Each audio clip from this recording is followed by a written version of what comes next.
Sweet mother, I never forget you. For the summer when you suffer for me. Sweet mother, I never forget you. For the summer when you suffer for me.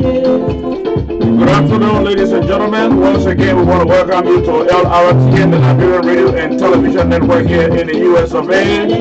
We are broadcasting live, ladies and gentlemen, from the city of brotherly love and sisterly affection in the northeastern part of Philadelphia. Many people call it the Death Flag. Tonight, I have with me Joe Anderson, as usual, my co-host. And of course, ladies and gentlemen, we have many topics, but the very first one on the top here, today is Mother's Day all over the world, in Liberia, here in the USA. And I want to welcome all of my mothers, those of you who from Liberia, all of our Liberian mothers. We want to wish you happy Mother's Day. We want to thank you for the good work you have done, for taking us for 9 months and doing a good job bringing good children in the world. And of course our Joe, it's a happy Mother's Day to everybody, all the mothers out there. Happy Mother's Day. I know they're host today, so we are happy to be on earth because of the mothers. And I want to say happy Mother's Day to my children's mother, Monica. Happy Mother's Day to you. And also Native, I say happy Mother's Day to you, your work, and also all of the Liberian mothers. But this is not all we're going to discuss today. We're also going to discuss the resignation, a confirmed report we received states that Samuel Tua wants to resign from his position. The question being asked is he resigning in good faith? And also, we have Jefferson Kuti in New Bhutan. Jefferson Kuti today went to New Bhutan and decided to speak to the people in New Bhutan. And also President George Weah, according to a presidential press release, states that the president wants to meet with the protesters. The question is, can the protester capitulate? This question will be answered. And also, our man Yaka Koluba is in Grand Bassa County discussing political issue with a Basorian. These and many more, ladies and gentlemen, after the break. Those are things that we're going to discuss, Joe. D12 on the beat. All I do is win, win, win, win, win, win, win, win, win. All I do is win, win, win, win, win, win, win, win, win. Born to win. I say I was born to win. Born to win. I say I was born to win. All I do is win, win, win, win, win, win, win, win. All I do is win, win, win, win, win, win, win, win. I say I jump over it. Now how you deep at me, I jump over it. I say I jump over it. Now how you deep at me, I jump over it. They will see it. I say they will, yeah. So you forced to let me. You not let me say you forced to let me. You forced to let me. You not let me say you forced to let me. Jehovah bless you, no man can curse you. When Jehovah bless you, no man can curse you. When I can go here with eat you. And when I feed in here with hurt.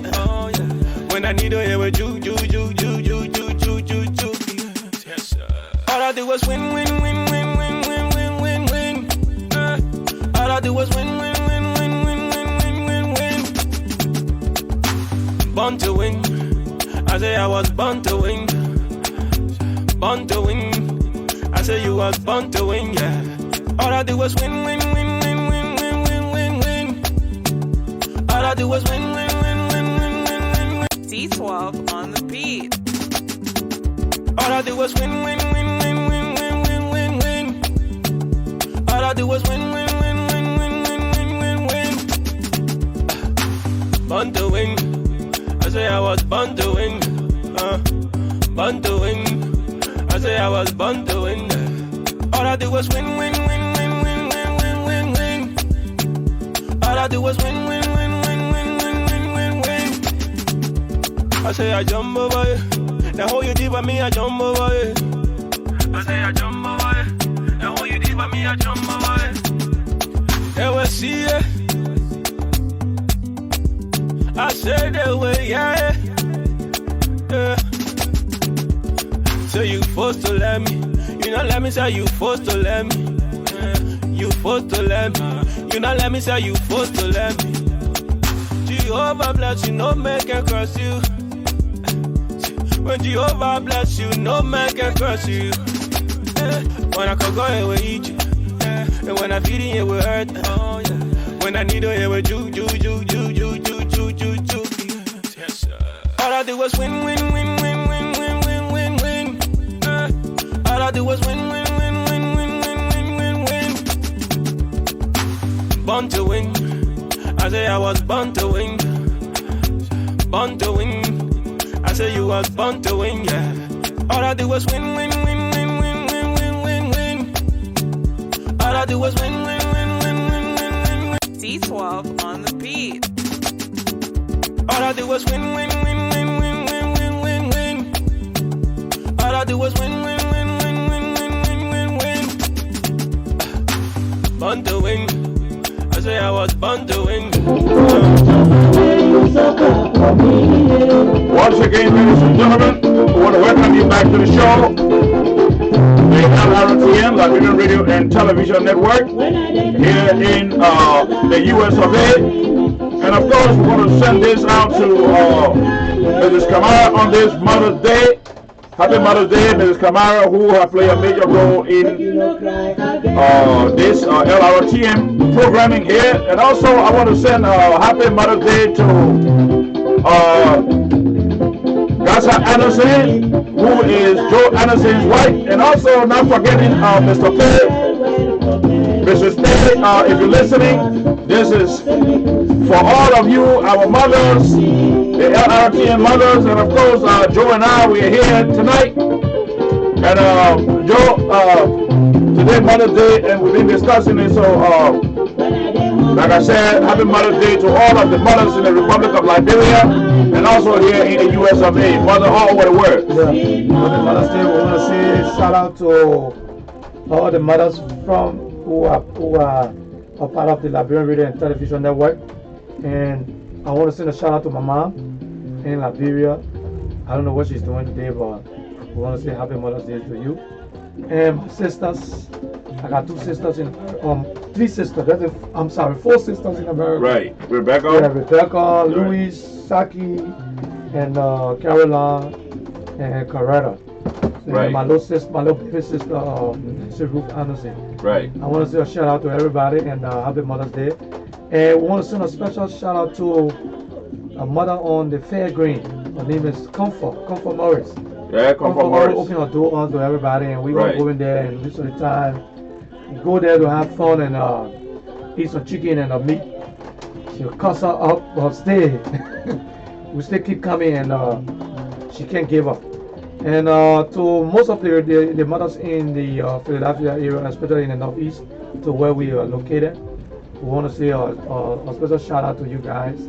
Happy Mother's Day. I coming directly. I also want to send this out to one special mother, Becky Johnson. That's my man Johnson, the DJ. Oh, okay, yeah. I want to send a special shout out to them. So Rebecca Johnson, Becky, I know you have, you broke your foot. I just want to say a speedy recovery to you. And our man Dexter Johnson. And Dexter Johnson, Sister. his wife. Yeah. And Rebecca is, Becky is the sister of Dexter Johnson. And Rebecca, I spoke to you the other day concerning, breaking your foot, but I hope that you wish you speedy recovery and happy Mother's Day to you. Yeah. And all the Johnson sisters. Yeah. He got beautiful sisters, so Des, brother, And I want to send a special shout out to all the, that Mr. P. Webb just graduated yesterday. And was this congratulations to her again. And our man Sam Grease. Sam Grease, wife. Yeah, Sam Grease wife graduated yesterday. I saw it. Nelly showed me the picture. Yeah, that was and I just want to say congratulations to Sam Grease and his wife. Yeah, they are doing a wonderful job. Right. And we want to say Thompson is on there, Ellen Woods. Congratulations to you guys. We want to say thank you, happy Mother's Day to you guys. We love you all. Those that are coming on live, share the video, let people know the Lrtn is live. And guess what? What? We're going to drop it in a few minutes. We're going to drop it, something big. We're going to drop it. The Lrtn has arrived in the Republic of Liberia. Right. We are in Liberia. Our technical team is in Liberia right now, and trying to get the set situated. We want to send a shout out to everybody and keep looking, keep watching, and I just spoke to one of our reporters, Dana Tier, in the Republic of Liberia. I know, Dana, you're watching, brother. There are good things in store for you guys in Liberia. Liberia is our country. Right now, you guys are going through hell, but I think things going to get good in the country as it relates to Lrtn. We're going to be there to look out for you people. Those of you watching us from the Republic of Liberia, we want to once again welcome you. If you're watching us from Europe, we want to welcome you once again. And let's dive directly into what is going on. An unconfirmed report reaching our new desk says that Samuel Twe is about to resign, or maybe he wants to resign, or maybe the president is asking him for his resignation. They have not been clear. It has been sketchy report. The report are sketchy coming in from Liberia. So we just want to let you know that there are unconfirmed reports that says that Samuel Twe wants to give his resignation to the president, President George Manuel Weah. But we are following the story closely. Joe? It's a wonderful thing to know that now when we follow the story, we're sitting here, right, and we give you information. It's good to know that we're not just going to be talking off our head, right? You know, just going on. We got a team on the ground now to feed over the information, right? So most of the information we'll be giving you guys will be at least directly from on the ground. We'll have people that will come on and tell us exactly what's happening. 15 counties. The 15 counties we'll be covering. We're getting ready to flow in the 15 counties. And mostly I would say to you is not just about politics. We mostly want to do a lot of humanitarian work. Right. So if you're in that area, this is where you want to be. You want to come and link with us so we can be able to show our audience exactly what you do in Liberia, things you do in Liberia. And the news we're getting from the cemetery resignation letter that's coming up is not confirmed yet. They're saying that for peace sake. So it said the guy is qualified. I think to me, Samuel Twe, according to many reports reaching us, and people have been following Samuel Twe, there are people who tell us that Samuel Twe is incompetent because he did not do anything to try to help the economy of Liberia. And I believe Samuel Twe is the Minister of Finance. And if you look at what is going on in Liberia economically, where people got no means or even getting a loaf of bread to eat, and the people have not taken pay, then of course I want to or maybe 50% or maybe somehow agree with the Liberian people who tell me that Samuel Twe is incompetent. That's why he had to go. So if the Minister of the Minister of Finance is not doing his job, then of course the economy, more especially in collaboration with the Commerce Department, then there's a problem with the country. Of course, but the report that we're getting that he's doing that because of peace sake. So is he incompetent or is he qualified? And people are just against this guy and they just hit him and they don't want him to be to be the final minister. That's why they're pushing for him. Well, Joe, one of the things here is this. You know that. As usual, I'm a Bassa man, so I will put it. I will put it in a Bassa setting. You know, there is a saying. There is a saying in. Yes, go ahead. There is a saying in the Bassa language that says the storm that's supposed to beat a chicken supposed to start from the tail. That's correct. So obviously, they say if you don't see where the man take by, you should see where the man grease. The true color is right there, because the first thing, if you look at Samuel Twe, since he became finance minister, the economy has been messed up. Okay. People are stealing money. and this and that and the rest of it. Look at what went on the last time with the missing of millions of Liberian dollars. $60 million. The question there is, how have Samuel Tue reacted, or what have we been doing to not be able to understand how money got missing, and they had to bring in an independent auditor to try to audit their government. Okay, so we're going to go to we got a special guest who is in I think Pittsburgh or Arlington, I think, right? Robert, where you looking at? Pittsburgh. Pittsburgh. He hosts his son hosts. Yeah, I'm host. Yeah, we got Reverend Robert is on the line from Pittsburgh, and he's going to talk a little bit about the Mother's Day, just to see a little bit about Mother's Day and give her a little history on Mother's Day, and just tell our mothers happy Mother's Day. So Robert, the floor is yours. Welcome to the Liberian Radio and Television Network. Yeah, thank you very much. Okay. Brothers and sisters in Radio, I would appreciate the time given to me. Okay. Listen to the bit about the mothers. Actually, today is kind of bad day for me. My mother passed like 6 years ago, Wow. but the memory still live on. I was fortunate to have run into a mother this morning coming from the supermarket, and then she was like kind of sad. And I just greeted her, and she's a white woman. I'm a black man, so I greeted her and said, "How you doing?" And she didn't respond. And I said, "Father, she didn't get me." I spoke again, "How you doing?" She answered me. And I said, "Happy Mother's Day." So thank you. Yeah. And when I asked her why she was so sad, she said she's 93 years old. Well, people tell her that she was like 70 years old. And I said, "Well, I tell you what, that is the grace of God." Yep. Most of the time, people who believe in God, they grow younger, they grow older. The Bible says houses and riches at the inheritance from the fathers, but a prudent wife, a prudent mother comes from God. And you are very prudent to live this long, and you got the children, the grandchildren tell you look young, give God the glory. Yeah. A lot of children, a lot of family rejoicing with you for the mother, and some are so sad. I just want to say over that we're so fortunate to have the mothers around. There is all we need for the home. The home without a mother. I speak emphatically clear, that is an empty home. A home without a mother, that is an empty home. I want to say happy Mother's Day to all of you who still be there. And I want to thank you for the job you're doing there. I was as far as you said the other day, and somebody was on your show, and I didn't believe what I did in the state building state.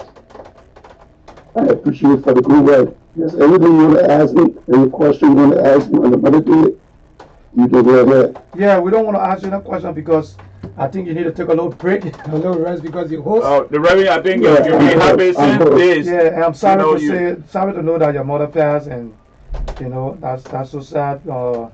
And we wish you happy Mother's Day. So we want you to relax.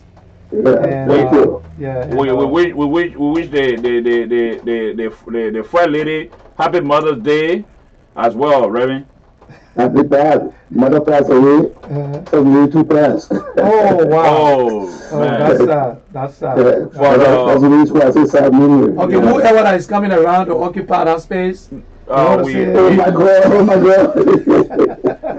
Well, Reverend, Thank you. Reverend, there are a lot of good things that God got in the pipeline for you, and I hope that God will console you on a continual basis and strengthen you, Reverend. Amen. Okay, so thank you so much for being on the show, Reverend.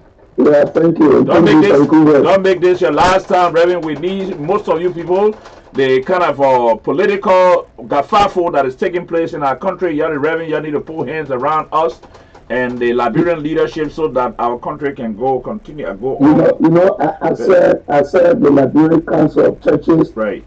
as a ecumenical relation officer for like 5-6 years before coming prior to my cabinet states. Okay. I was there as an ecumenical relation officer, and we tried to work strictly with the government on religious matter and settling disputes among churches. Okay. I think maybe about a situation that is unfolding in Liberia. Most of the time, we as ministers, we miss our seat. We sit in the wrong seat. Yeah. The wrong seat that blends with spiritual matters and politics. Now, when you blend spiritual matters with politics, the one thing involved is money. When you see the churches begin to receive money from the government, then you got no church, you got no government. Yeah. And that's it. God gave me a revelation one night. It was during no time. This revelation was that the churches forget about these denominational background and just organize ourselves as one body where we only pray for the nation Liberia. And when I say pray, I mean 24 hours prayer. That is, all the churches in Liberia will come together and there will be sharing time for prayer time. And 24 hours perpetually. That needs to be measured in that land. It ain't money. Every government came there, I went to share the t-shirt with the ministerial meeting, and they didn't buy it. They didn't buy it. So what I did, I went back home, looking down and opened my own church and called the World International Public Prayer Center. And we have to go in there 24 hours at 1 o'clock praying for the nation. I just want to encourage you guys, that's the only place we got to go, like Europe. We can't go nowhere else. And the only thing we can do as ministers is to just keep on praying. Yeah. Keep on praying. The prayers of everything is in the hand, but everything is going. And my concern again about this June 7th, my brother, all kind of revelation coming. We need to really pray for our country. We need to really pray. That's it. Okay. Thank you so much, Reverend. Thank you for taking up the time to come up and say something else. We want to say thank you very much. All right. And Okay, that was Reverend Rava from Pittsburgh. He called and I called him so he can come on, just say a little bit thing on here. So let's go back to the discussion. Yeah, and we want to say Victoria, happy birthday to you. Ophelia, let me say happy birthday. I'm sorry, Victoria. I want to say happy Mother's Day to you, and Ophelia, happy Mother's Day to you. And as you guys keep coming on, all the mothers keep coming on. I want to be saying happy Mother's Day to you. Thank you so much. And let's go back to the topic. The topic here is the fact that Jefferson Kochi was in Town today, ladies and gentlemen. Prince, Yeah. you know the mayor of the city of Monrovia, Jefferson Kochi, was in Town today as he was speaking to the people. He was talking about a lot of things. Yeah, he and spoke you and about, myself watching him. So, what is your assessment on yeah, that? he spoke about the alleged tip that's going around saying Right. that he put 200 men together to bring them to Liberia for the upcoming protests to cause some confusion, and I don't believe that because Jeff is not the type of person. Listen, what people don't understand, the war that took place in Liberia, that thing was crafted. You guys worked. It was put together. Those people really work. The Ellen Jones Salif and the Tom Wuyu and Charles Taylor. There was a whole lot of money, there was a whole lot of time and effort that was put into that war that was going on up here. For all that gun and the things that were going on. So Jefferson Koji being the mayor, being with George Weah, Jefferson Koji is not sophisticated enough to carry 200 men and carry them to Liberia to go and cause trouble in Liberia. I don't want to believe that. It's alleged. He said that that's not true. Jeff was a little kid when the war took place in Liberia, and he said he got in the political arena when Weah came to town, and finally served as the I think some chairman of the youth league, and ended up being the city mayor of the Maserati County. And one thing I would say, I was a little bit confused. I don't know whether he went into Lrtn as the city mayor or he went as the youth league chairman for the CDC. Whether it was on the party line, he went to Lrtn, or he went there as the city mayor. You know, because sometimes people get confused. They get confused to know that a city mayor, it doesn't matter which party, you know, which there's nothing about politics when it comes to you being the city. Yeah, but you see, one of the things I want to say here, Joe, is the fact that I don't care whether you're city mayor or you're president for the Republic of Liberia. The present situation in the country is very, very, very, very sad. According to report, there are people that are abandoning the border of our country. Okay, there are security men that are abandoning the border and just going, like the security are leaving because they have not gotten paid. They don't know what their future is as a civil servant of the country, and there's a whole lot of crisis going on. Let me tell you one of the things that the mayor supposed to be speaking on. The mayor supposed to speak on the issue that economically the country is destroyed. Okay, I don't care what side of the fence you come from, what kind of mayor you can be. All right. Jefferson Kochi, I don't care about his age. I don't care about his political persuasion. I don't care about his travel group. I don't care about who he is.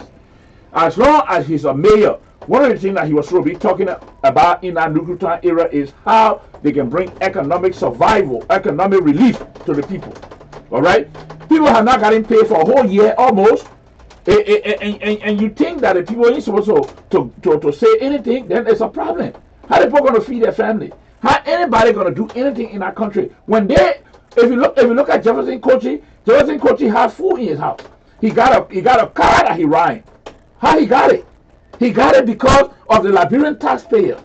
He got it at the expense of the Liberian people. So let's forget about who brought war, who didn't bring war. There will be no more war in Liberia. I don't support war. We'll never support war. You understand? Because in the very first place, if we were looking at that, you understand? Then of course some of us should have been in Liberia for the war, because I was mature and I knew exactly the people that were going in the war. Some of them asked me to come with them. I said no, because I don't believe in war. You understand? And we never believe in war. But the point that the mayor is going to be making is the fact that the Liberian people are suffering. Okay. That's it, Joe. Yeah. So he was speaking on one thing, and he congratulated the president for the invitation given to the COP, who is the Council of Patriots, the guy who organized the protest. He was saying that he congratulated the president for giving an opportunity, and coming up to allow them to come so they can sit in dialogue. He said that was a good thing, and he think that's the thing that people should desist from being violent, using violence to give out their grievances or their view. And another thing he talked about, what I'm confused about, because they said that the president gave a script, I think, on Monday, that he don't want nobody talking on anything that have to do with government issues when it comes to national issues. Right. He want everybody to desist from talking, and let it be the foreign affairs, the information ministry to do the talking. But I see the guys are still going around and still talking, so I'm a little bit confused. So I don't know what actually he was in Lrtn for. I don't know whether he was there for some of the work that he's doing or cleaning the city, or whether he's there to tell the people what are some of the new things that he got. Well, what you listening to? What I was listening to was he kept talking about things that happening that had to do with the protests. He talked about people accusing him of bringing 200 men, and he talked a little bit about the city. He want everybody to make the responsibility to clean up the city. There shouldn't be any parties in line and all of that. And he said that he was surprised by the warm welcome coming of his visit to the borough. Okay. The thing there is this, Joe. It go back to what I'm just telling you. When you look at all these people that are in the government, Okay, first of all, it was an oversight on my part, even though my mother passed away. But I just wanted to say Happy Mother's Day to my mom and my late mother, Mamoni, who died of common headache in Liberia. Okay, because there was no medication. That's why some of these people are dying from common sickness like headache. We were laying down that morning, me and my little brother, Yanse, who is in Liberia right now, who just traveled to Liberia, and they brought our mother death news. That was one of the hardest things for me as a human being on the face of the earth to accept my mother's death. This is a woman who used to sell cassava leaf. You know how many bunch of cassava leaf you got to sell to send your child to Hebrew Mission School? I went to Hebrew. I didn't go to. I went to Hebrew. I went to Hebrew. I was opportune. One second. Let me. Let's take a little break. Take a little break. Yeah, there. It's Crown Up Boy, yeah.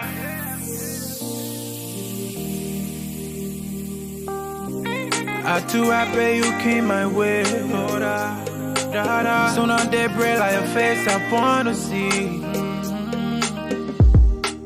I just wanna be loving you.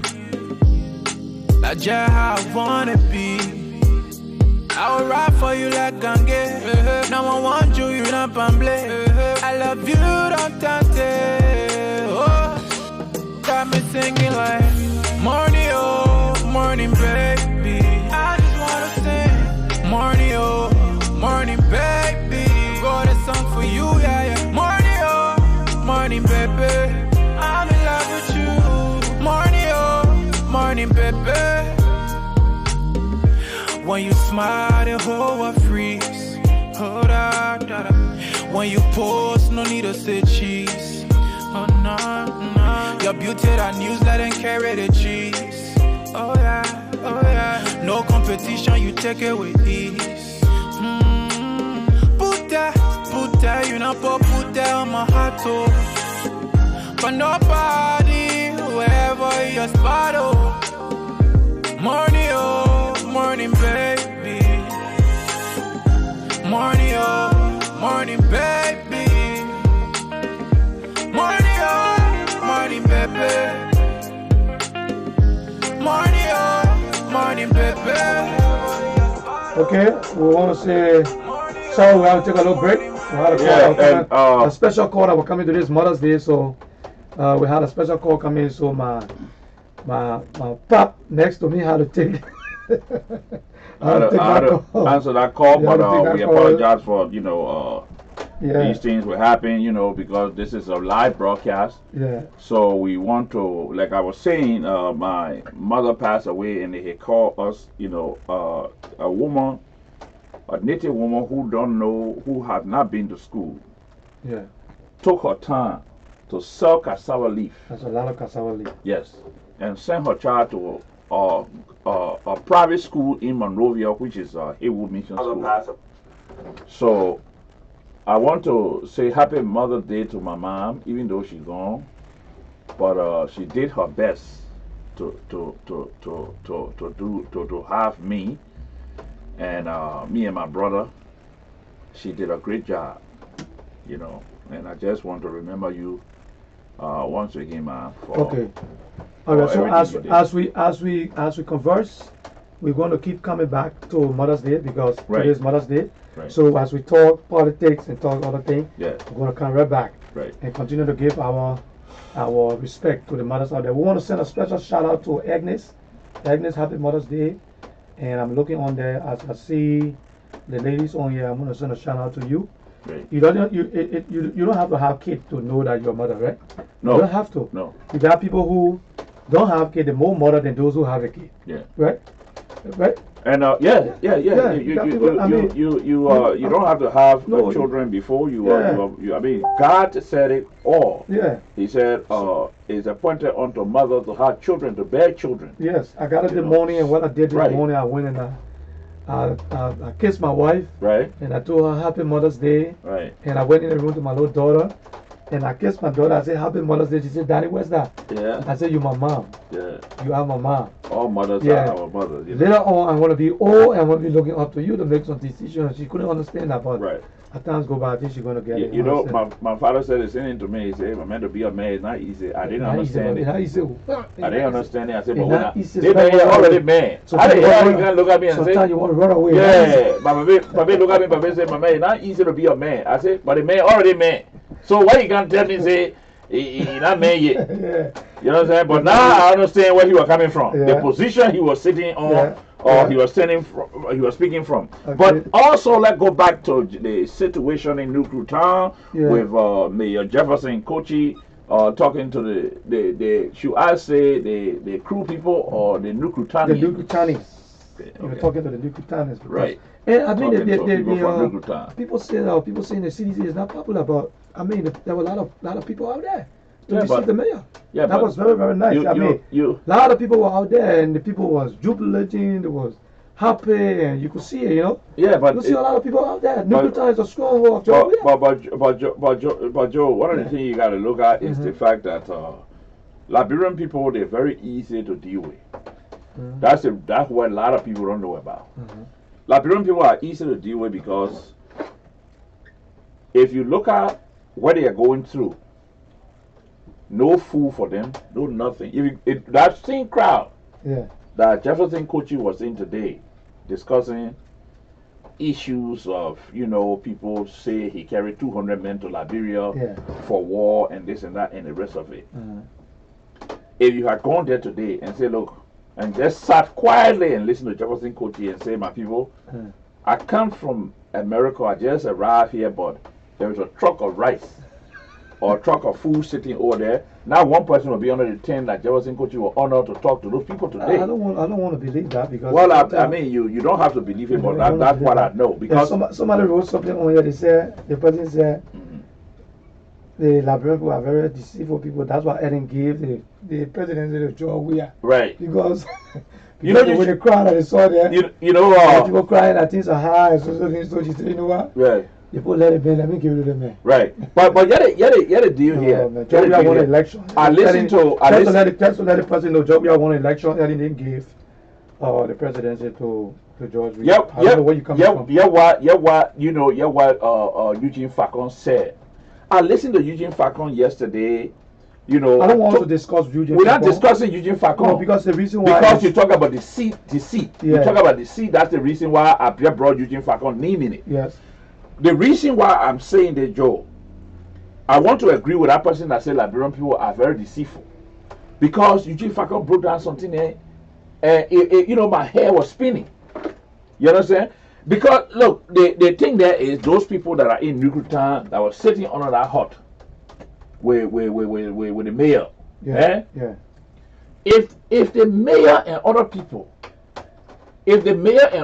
who are leading our country could come together and say, look, our people are catching hell, our people are suffering, so let's try our possible best to try to economically lift these people up. One of the things that we have been discussing on the show is Jefferson Kochi was somebody good, as they call themselves.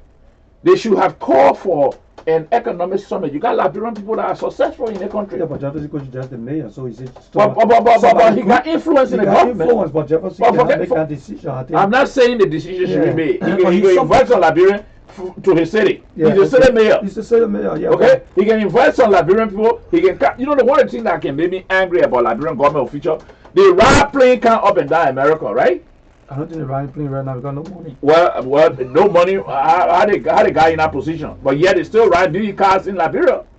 You see, I feel. Look, listen. I make no apology to none of these people, because far too long our Liberian people have suffered, and because the Bible say on this Sunday, Reverend, or Joe, that the just will suffer for the unjust.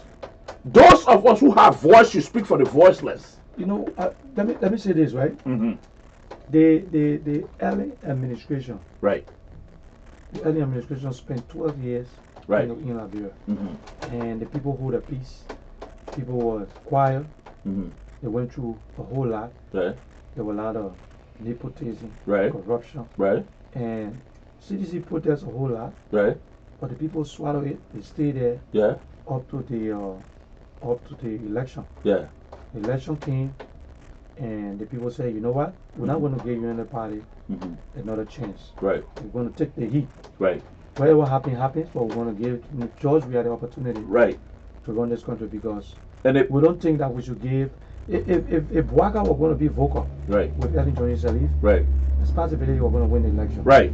But people were angry. I think sometimes the vice president, I know he have a regret Yeah. where he sat and he never said anything Right. for 12 years, all the corruption, things that were happening. Right. And a lot many of the time you come in telling the people, say, he was old car parked in the garage. That Yeah. already hurt the Liberian people. Right. So people felt discouraged, and Right. they never voted for the. Let me finish. They never voted for the. You were finished. For the United Party. Yeah. Okay, so when we are stepping to the plate, Right. looking at all the political parties, Mm-hmm. the people decided to go with CDC. Right. Now, yeah, 1 year into the play, Mm-hmm. I don't know whether looking at what's going on in Liberia at this moment, Mm-hmm. whether we can say that the people don't want we are to be president, or they're upset with we are, or they fed up, or they just want we are to just make a little bit reshuffle, or tighten things up a little bit, or whether everything that's happening just have to do with the economics or downturn that's going on in the country. Prince. Because I don't want to say, because if the one thing about Liberian people, when they like you, they would eat family and thing with you. Yeah. They will not go nowhere. They will suffer They with both you. are eating grass. They're eating. They're saying they're Because eating right even now. the shoe shine border, you can't tell them nothing but we are. Right. And some of the people are they're just sitting there and they're just hoping and praying that he will do, because the election got consequences. Yes. Let And me the tell people you. voted for him. Let me tell you So I this. don't want to be too fast or too quick to say John we are not popular and the people don't like John we are so thing. Yeah, but You know? but we're not talking about popularity Okay. here. Let me I like your business when you come on this show. Yeah. I like you Oh, when you come on this show I'm here, not for no political because party, I know we you're know not for no political party, Yeah, but but yet we you gotta know be- you can bring the idea Yeah, up and we yeah. discuss the idea. The idea you brought up, let's discuss it. Yeah. When you look at George Weah, let's go back to Lrtn Johnson Sirleaf. That's where you started it from, right? Yeah. Yeah. When you look at Lrtn Johnson Sirleaf, Lrtn Johnson Sirleaf first term was when the war ended. Okay? Yeah. The United States government and donor countries pour in millions of dollars. Yeah. The Liberian people are not stupid. Okay? The Liberian people are not stupid. There are some, I told a pastor one time, I said, Pastor, when you come here and misbehave every day, don't think people you preaching to they are stupid. No. Okay? Some of those people are very sound more than you, but the idea, a 30 people cannot go on the pulpit and preach at the same time. No. You got to have a pastor for a church to preach. Now, Lrtn Johnson Sirleaf, Prince, the Liberian people didn't want her.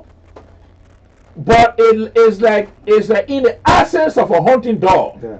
Okay? The Bible got a parable to say, in the absence of a hunting dog, you use better goat to hunt. Yeah. Okay? Normally the Bible people say they take a hunting dog. They take the dog, they breed the dog, and the dog become a hunting dog. But in the absence of a hunting dog, what do you use? You use the better goat to hunt. That's what the Liberian people are doing right now. Okay. Now, Lrtn Johnson Sirleaf came to power, and the international community pumped a lot of money into hunt with the anticipation. Tony Blair will explain that to you. Tony Blair, the former British Prime Minister. Yeah. Okay? When Liberia was in dire strait, when Liberia needed leadership, that's the time Lrtn Johnson Sirleaf showed up. Okay? Yeah. The international community saw her resume. Yeah. Okay? And said, but they won't have a very good resume, and number two, she's a woman. So let's try to put her in office. Before Lrtn Johnson Sirleaf took office, Prince, I told you before. Yeah. I told you, I said in the first administration of Lrtn Johnson Sirleaf, she will bring people from Liberian people, incompetent Liberian people, and put her in office and say, well, these are the government officials I got. When they fail the Liberian people, then she will go bring her own family member, right? Yeah. And now what happened?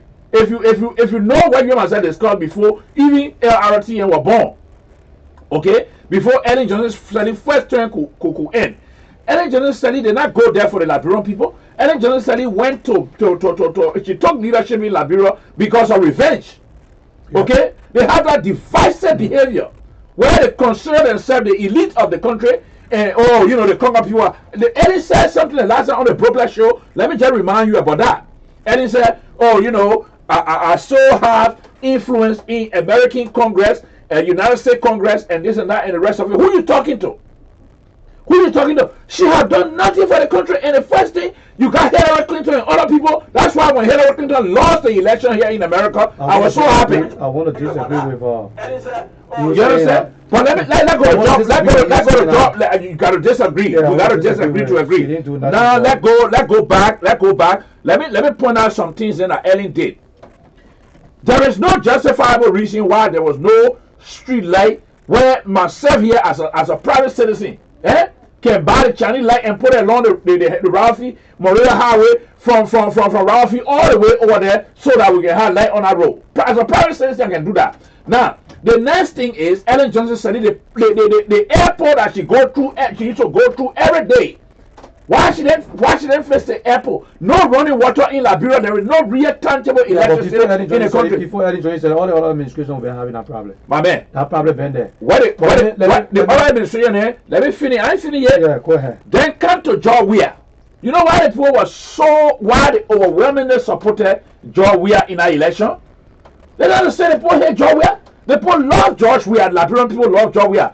But when you have, look, the way it's supposed to rain, brother, that's a parable. The way it's supposed to rain when you're not raining that. The thing that's supposed to get on it. Like when you go in the interior, right? You see it raining from the beginning. The chicken will try to go underneath the hut to wait for the rain.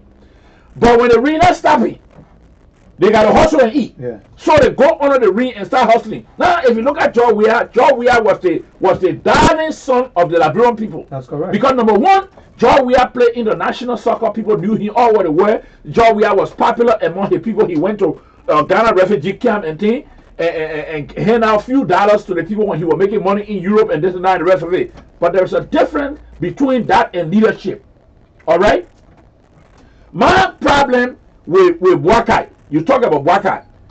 Joseph Boakai. The people say, oh, when you become president, the vice president will say nothing. The vice president will be mute. The vice president will be the person that can't talk nothing because of African politics. I disagree with that. Your people suffering at the head of a tyrant. Who was Ellen? I consider her a tyrant. Ellen Johnson Sirleaf did not do nothing for the Liberian people as far as I'm concerned, as it relate to the money that was stolen by her. Okay, building fortress in foreign country. Okay, South Africa, building this and building that. Okay, her children using the resources of the country when her son was running for senatorial position. While the poor eating one loaf of bread, he was divine. He was throwing money out in Liberia. Can you imagine that? Can you imagine that? Why the poor suffering? Prince, you think I will have my son Thomas throwing money all over the place because he want to be sending up for Morelia? For Monterey County and the poor suffering. No, listen. Now let me end it Yeah. so you can pick up. When you look at George Weah, right?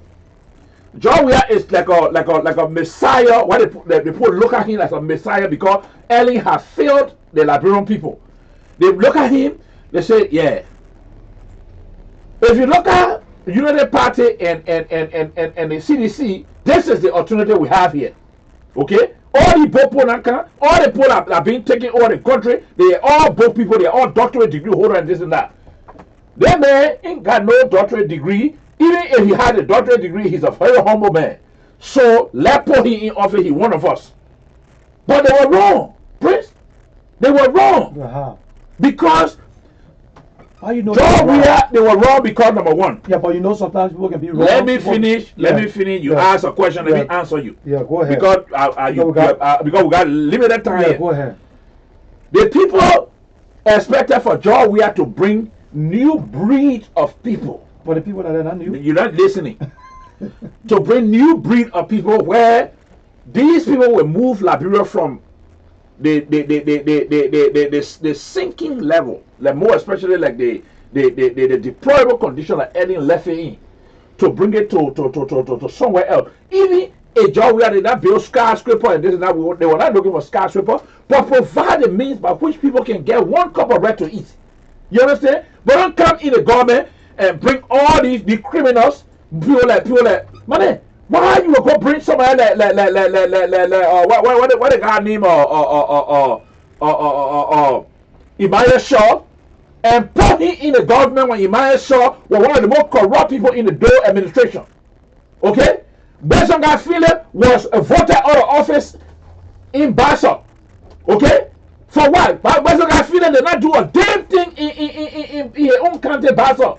Go look in Bassa today and see. These people have built their riches on the back of the poor people.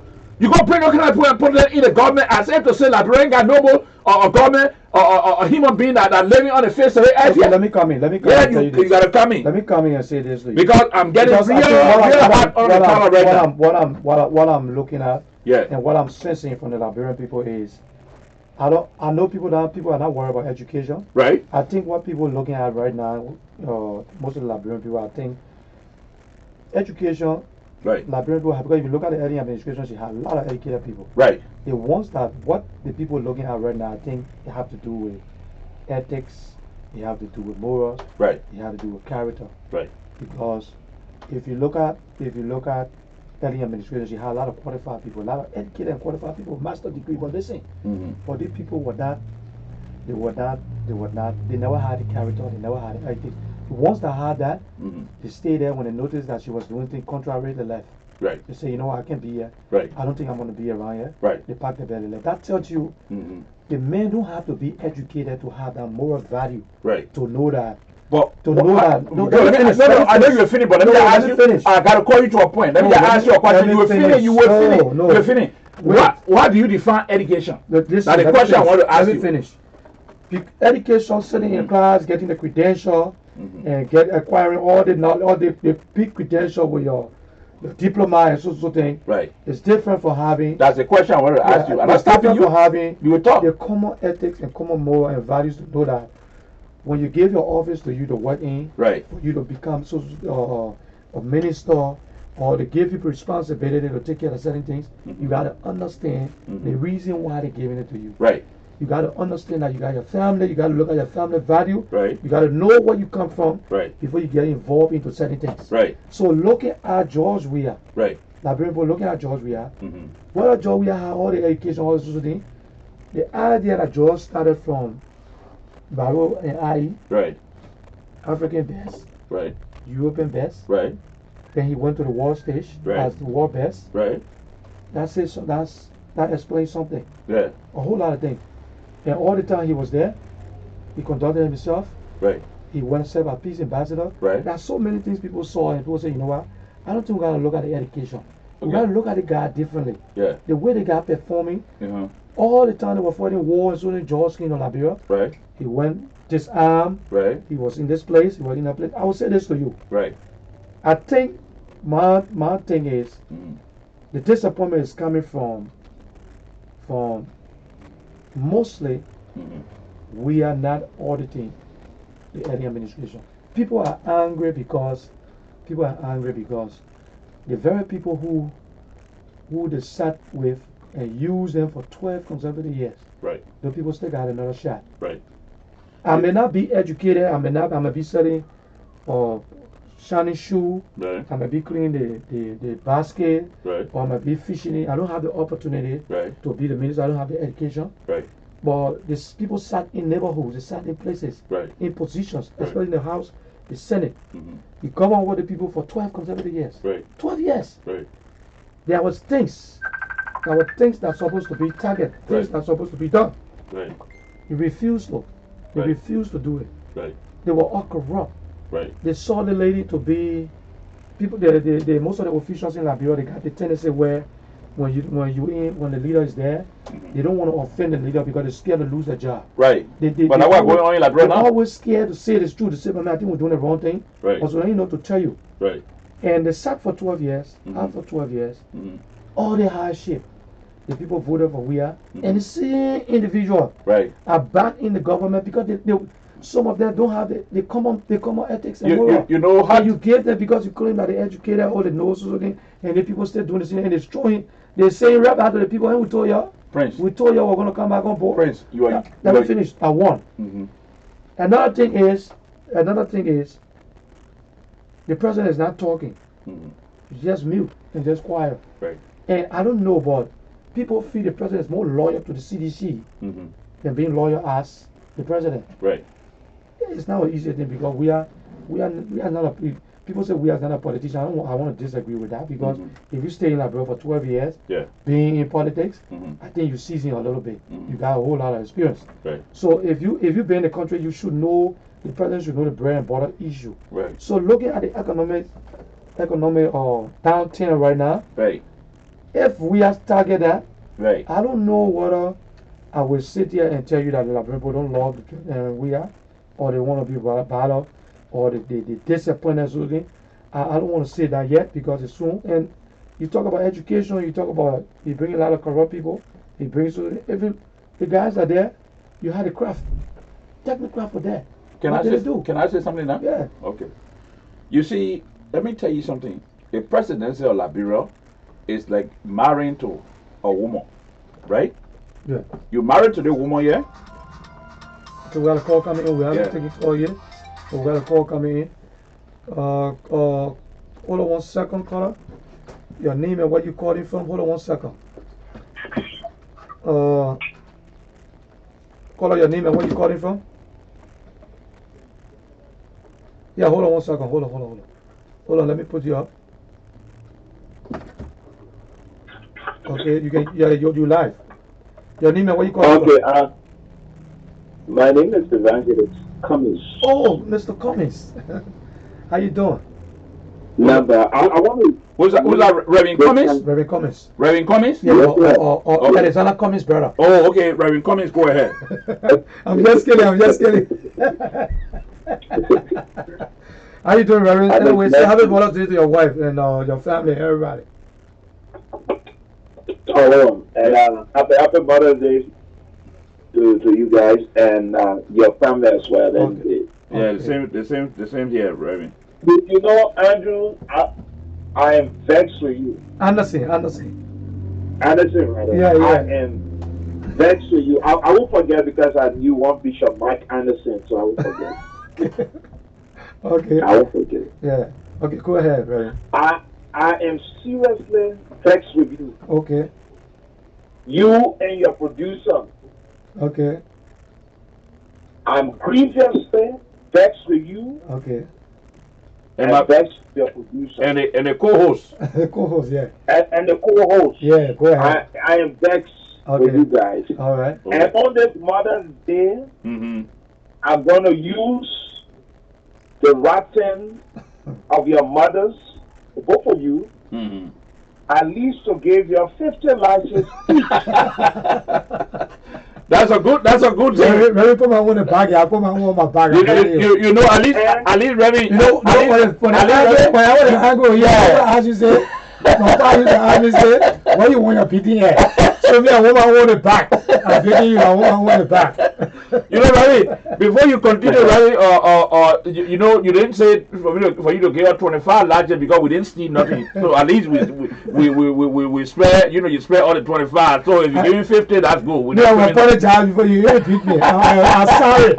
Sorry for what I did wrong. Go ahead, Reverend. You know, when I was a little boy in Morovia Demonstration School, the former principal Rebecca Wilson, Right. all the big boys, including some of the small boys who send their children to their school, the parents will always take you to the school to demonstration. Right. And she will openly tell your mother or father, say, listen, you came to this school, I beat you, and I will beat your children too.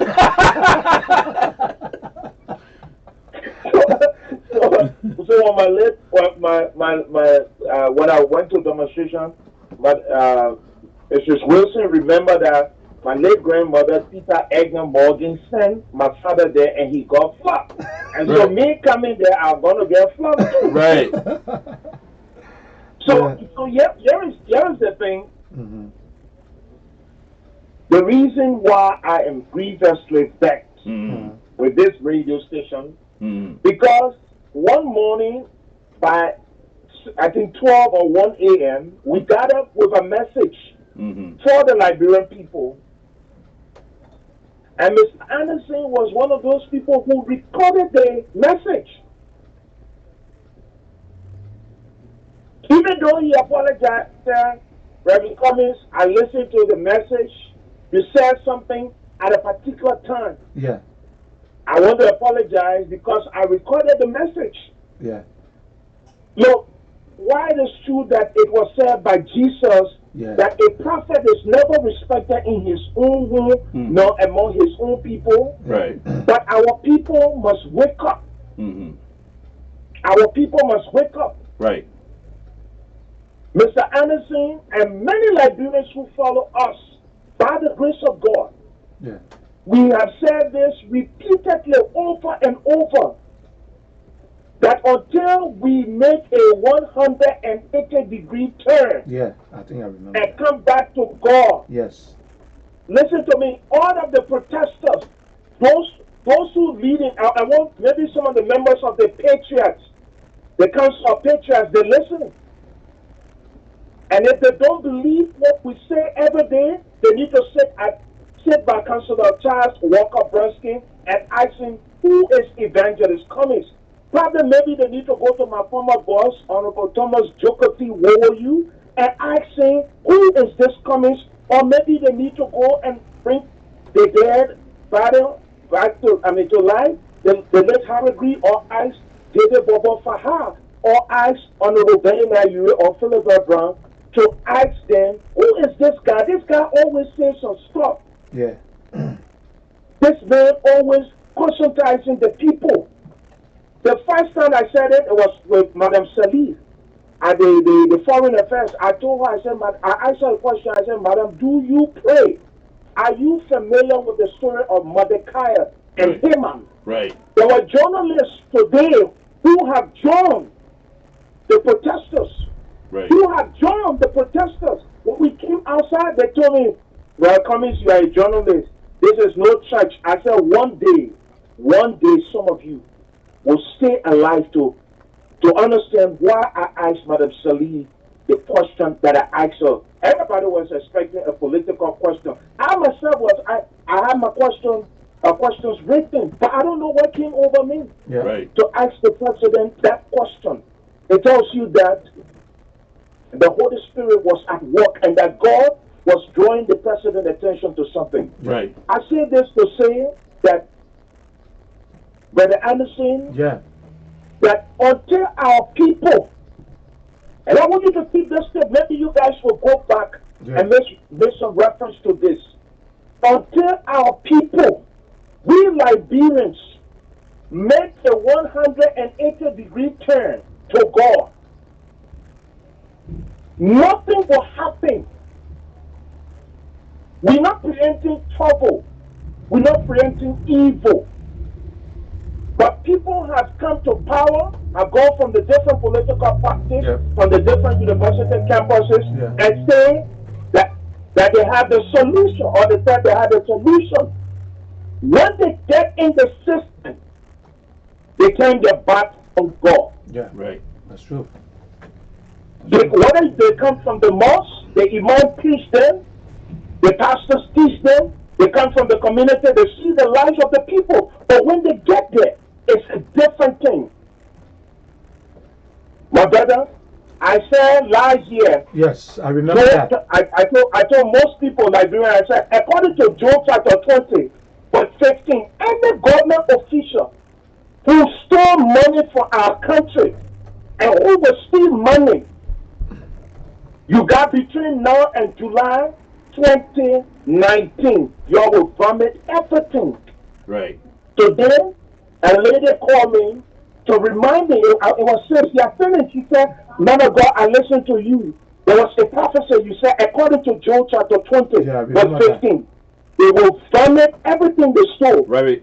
Now, if you read the current letter that is in circulation concerning the resources or development fund, does that in it, this tells you that what we said earlier on is coming to manifestation. Last year, Anderson, we said before the 7th month of 2019, there will be series of things that will happen in the country. Yes. I Yes, think wow. on one of my broadcasts, I said to the Liberian people, I see two caskets coming out of the Capitol building and a half mast. The flag was hanging half mast. 2 days ago, I told the Liberian people, I said, I see another casket coming out of that Capitol building and the flag will be at a half mast. But the lawmakers need to come to God. Right. The people of Liberia need to come to God. Brother Anderson, this is no time for political maneuvering. Yes. Because trust me, believe it or not, if we are lead, there is another group that is coming. Right. They are dangerous more than this group. How do I know? Trace the historicity of Charles Taylor. I was in the church. I told the people Charles Taylor will be president. Only the AK-47 was taken from here. They excommunicated me, and the pastor said, if Taylor become president, he must change himself. Today, I'm still living. That pastor is living. But anything until our people, whether we find ourselves in the diaspora, whether we are back home, if we do not come to God, if we do not allow God, we can have all of the degree holders. Yes. It can be Cummings, it can be Ewan, it can be Walker, it can be Councillor Bronsky, it can be Joshua, it can be Joshua. Come with me. If we do not come to God, if we do not come to God, Sierra Leone, I told people before the Sierra Leonean election, the Lord gave me a prophecy. I said, Liberians, Sierra Leone will be a case study for Liberia. They took it for joke. It's happening now. They took it for joke. And we see the reality today. We can see the manifestation that God, look, our country is blessed. Our country is blessed. We need to go back to God. I'm not saying people must go and Christianize Liberia because Christ didn't come to, he never came to Christianize the world. He came to reconcile man back to God. Right. So we're not saying let Liberia be a Christian nation. You can try to Christianize me, but you cannot Westernize me. Right. Yes. My brother, on this Mother's Day, all the mothers who are listening to this broadcast, call your sons, call your political leaders. Yep. By constitutional provision, it is their right to protest. But let's trace the historicity of protest in our country. Yeah. Has it changed anything in our country? The same people come back year in, year out. Some of our pastors make them fathers of the year, mothers of the year. Yes. Have they changed anything? Some people were in government yesterday when we were in the media, active in the media. When we were pointing out the ills in society, they said we were in sin. They said we were working for Charles Taylor, a confidence of Charles Taylor. Now today I see all of them together and they say they're leading a protest. Look, for the honest thing, if our young people don't wake up, these political demonic hijackers from the government to the political parties will continue to hijack the stage. But Reverend. And these angels of darkness will present themselves as angels of light. But Reverend. See the level of mob justice. See the ritualistic killings in the country. When will we protest against these things? Reverend. When? Reverend. When? And we're sitting down. Reverend. And there are Nehemiahs. Yes, sir. Reverend, one of the things you have not spoken on is the fact that you had 20 years or maybe more years of war in Liberia. When you and I was in Liberia, when it comes to the level of education that you have, most of your education was in Liberia. But today, how can we turn back to Liberia as people who was born in Liberia and went to secondary and high school in Liberia to try to let the younger generation, because our time is passing daily. How can we educate the people? Because the first thing, if we educate the people, because the knowledge that we have today was passed on by older folks that were before us. So how can we groom a new leadership for leadership in Liberia? And Reverend, before you come in with that question, they got a churches of council, right? The church of the council of churches yes. in Liberia. And from my understanding, I think they are heavily involved into the negotiation with the president and the protesters. What is your take looking at the church of The Council of Churches? How do you see them? Do you see them to be heading in the right direction? Are they satisfactory to you as a Reverend? Say that again. I'm saying that the church, the council of churches, Yes. the council of churches, right? You being a pastor, and you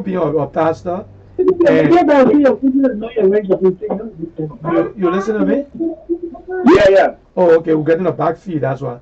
So if you Okay. you are Reverend, and looking at them, and what they said they stand for, and they are heavily involved into the peace talk between the protester and the government. What is your assessment looking at them as religious leaders? Do you think they are in the right direction, or do you believe and feel there is credibility for this identical group? Well, when you look at the historicity of the Lrtn Council of Churches over the years, Yeah.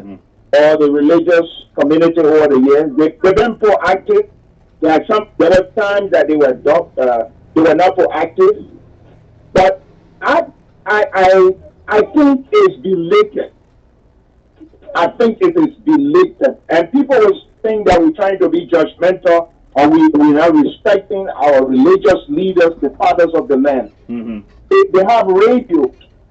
I mean, they've been listening to the radio over the past 1 year plus. Mm-hmm. When these things started happening, the Lrtn Council of Churches, the church has, the church must play a pivotal role in the society, Right. especially the religious community. Right. The church is a voice. So when these things started happening, the first thing the church needed to do, or the Lrtn Council of Churches needed to do, was to have a courtesy call, or pay a courtesy call to the president. Right. So, Mr. President, we want to talk to you. We see some things going on as though we are still in the campaign season. Yes. How do we maintain this peace? We have a fragile peace. How do we maintain this peace? But now that people are going to protest, that's when they're coming up. For some of us, it's belated.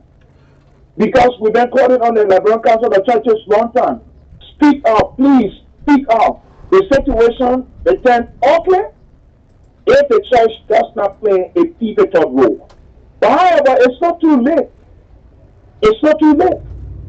But the only thing here is, what we know is that from the four gospel ministers to the prophetic call ministers to the different groupings in our country, the church has been divided for a very long time. Yeah. The church has been divided. Some people are friends to the president. Some people are fathers to the president. And you know, we have these different fathers in the country, some of whom are serving in government. So they never wanted to call the president attention. But then we must not contradict the Bible that we read. Right. Because in the Bible, Daniel, Nehemiah, and others, our progenitors, they confronted the kings. They told them were wrong when things were not going right in the country. Right. So for some of us, you know, it's belated. But if they can be more proactive now, to start speaking to the protesters and the government to have this kind of cordial relationship, to sit down and dialogue, I think it's in the fine direction. And mind you, Brother Anderson, there are people, and I'll be precise, okay? And I'll be exact about it. You see, Senator Oscar Cooper, when I led no role, no vote, he was one of the people who called me to call it on so that we can dialogue.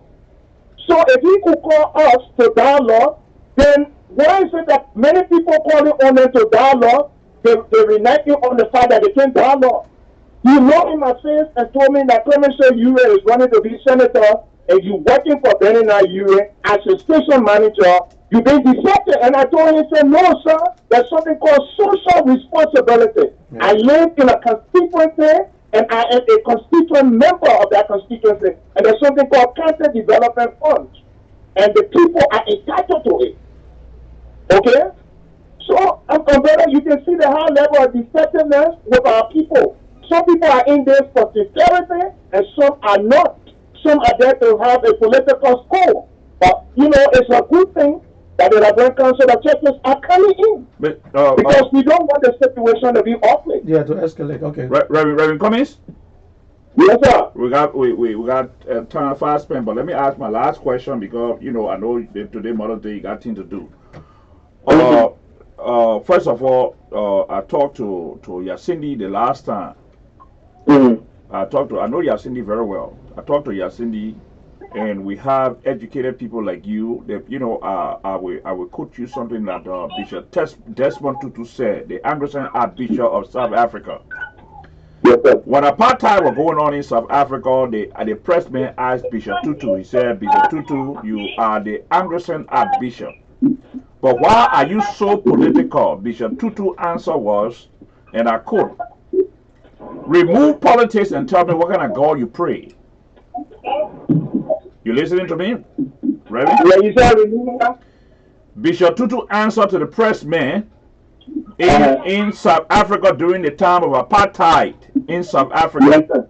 Bishop Tutu, the pressman asked Bishop Tutu, he said, Bishop Tutu, why are you so political and you are the Anglican Archbishop? And the answer that Bishop Tutu gave is what I'm giving you. The answer Bishop Tutu gave was, remove politics and tell me what kind of God you pray. Because godliness and politics are intertwined. That's why Bishop Tutu's answer was, and I quote. Yeah. You heard that, right? Yeah. I told Yacindi the last time, I said we got competent Liberians in this country. Why can't you people come together, let recruit people and support them financially and let them remove those buffoons from the House of Representatives and the Senate? That's the question I got for you. Why can't we do that? Those of us here. Let me say this to you. 2010, I was living in Charlotte, North Carolina. Right. And I'm the guy who will never keep his mouth closed Right. until Jehovah called him home. Right. So I'm on a football field talking with a group of young people, and they're arguing about the politics of Liberia. Mm-hmm. And I said to them, listen, if Liberians in the diaspora, we can come together and raise money to support a particular candidate or a candidate or a series of candidates to represent us, to even represent us, then the issue of dual citizenship and some other things, we will have a say. Right. Because the action is not in the diaspora. The action is back home. Right. In Liberia. The action is home. And I was on a program recently with a young man. I said, listen to me, my brother. I'm not on your show to tell you what to do, how to do it, and when to do it. But I want to make you to understand that you are a voice. You are a voice. You cannot sit here and continue to advocate and other people who have tasted power, who have walked with people in the corridor of power, come back to sit in power. You can be a voice. And I said, this is how you can be a voice. You live in a community. You come from a particular electoral district. If you wake up today, if it means I have to contribute $20 towards that process to see you contest as a representative, I want to be a part. But do not allow other people to sit on your shoulder and come back to power. Right. And that's what some of the people are doing. And there's a thing in the typical Liberian community in the diaspora that preachers who preach the gospel must stay in the church and preach. But the last time I checked, when the church changed, when Nebuchadnezzar changed, it was because a man called Daniel spoke. When Daniel spoke, when Shadrach, Meshach, and Abednego stood tall, there were decrees that were signed that were changed. So if the church must stand together in unison, that includes you and myself. Yep.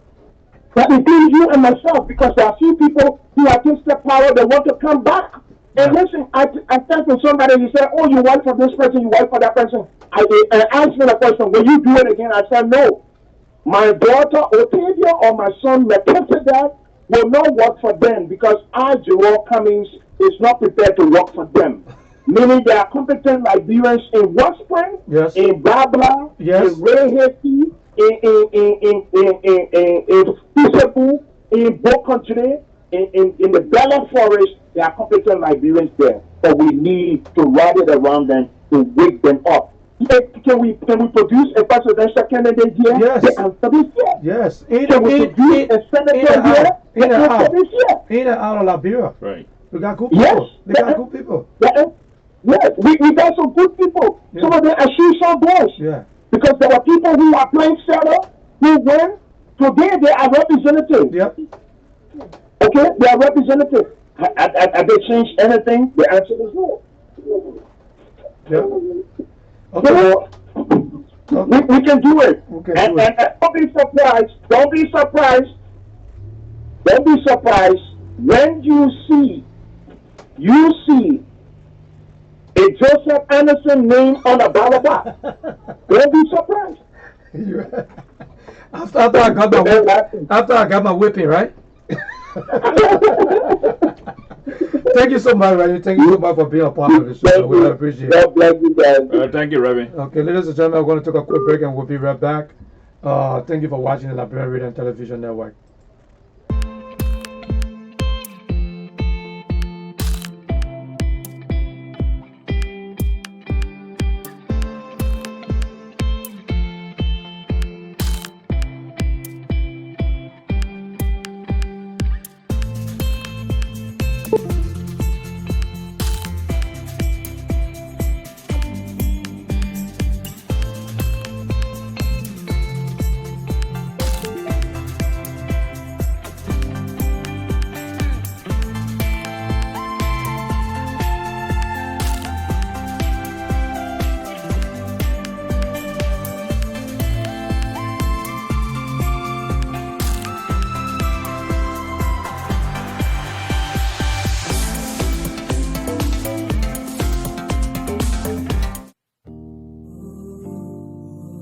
It's Crowler Boy, yeah.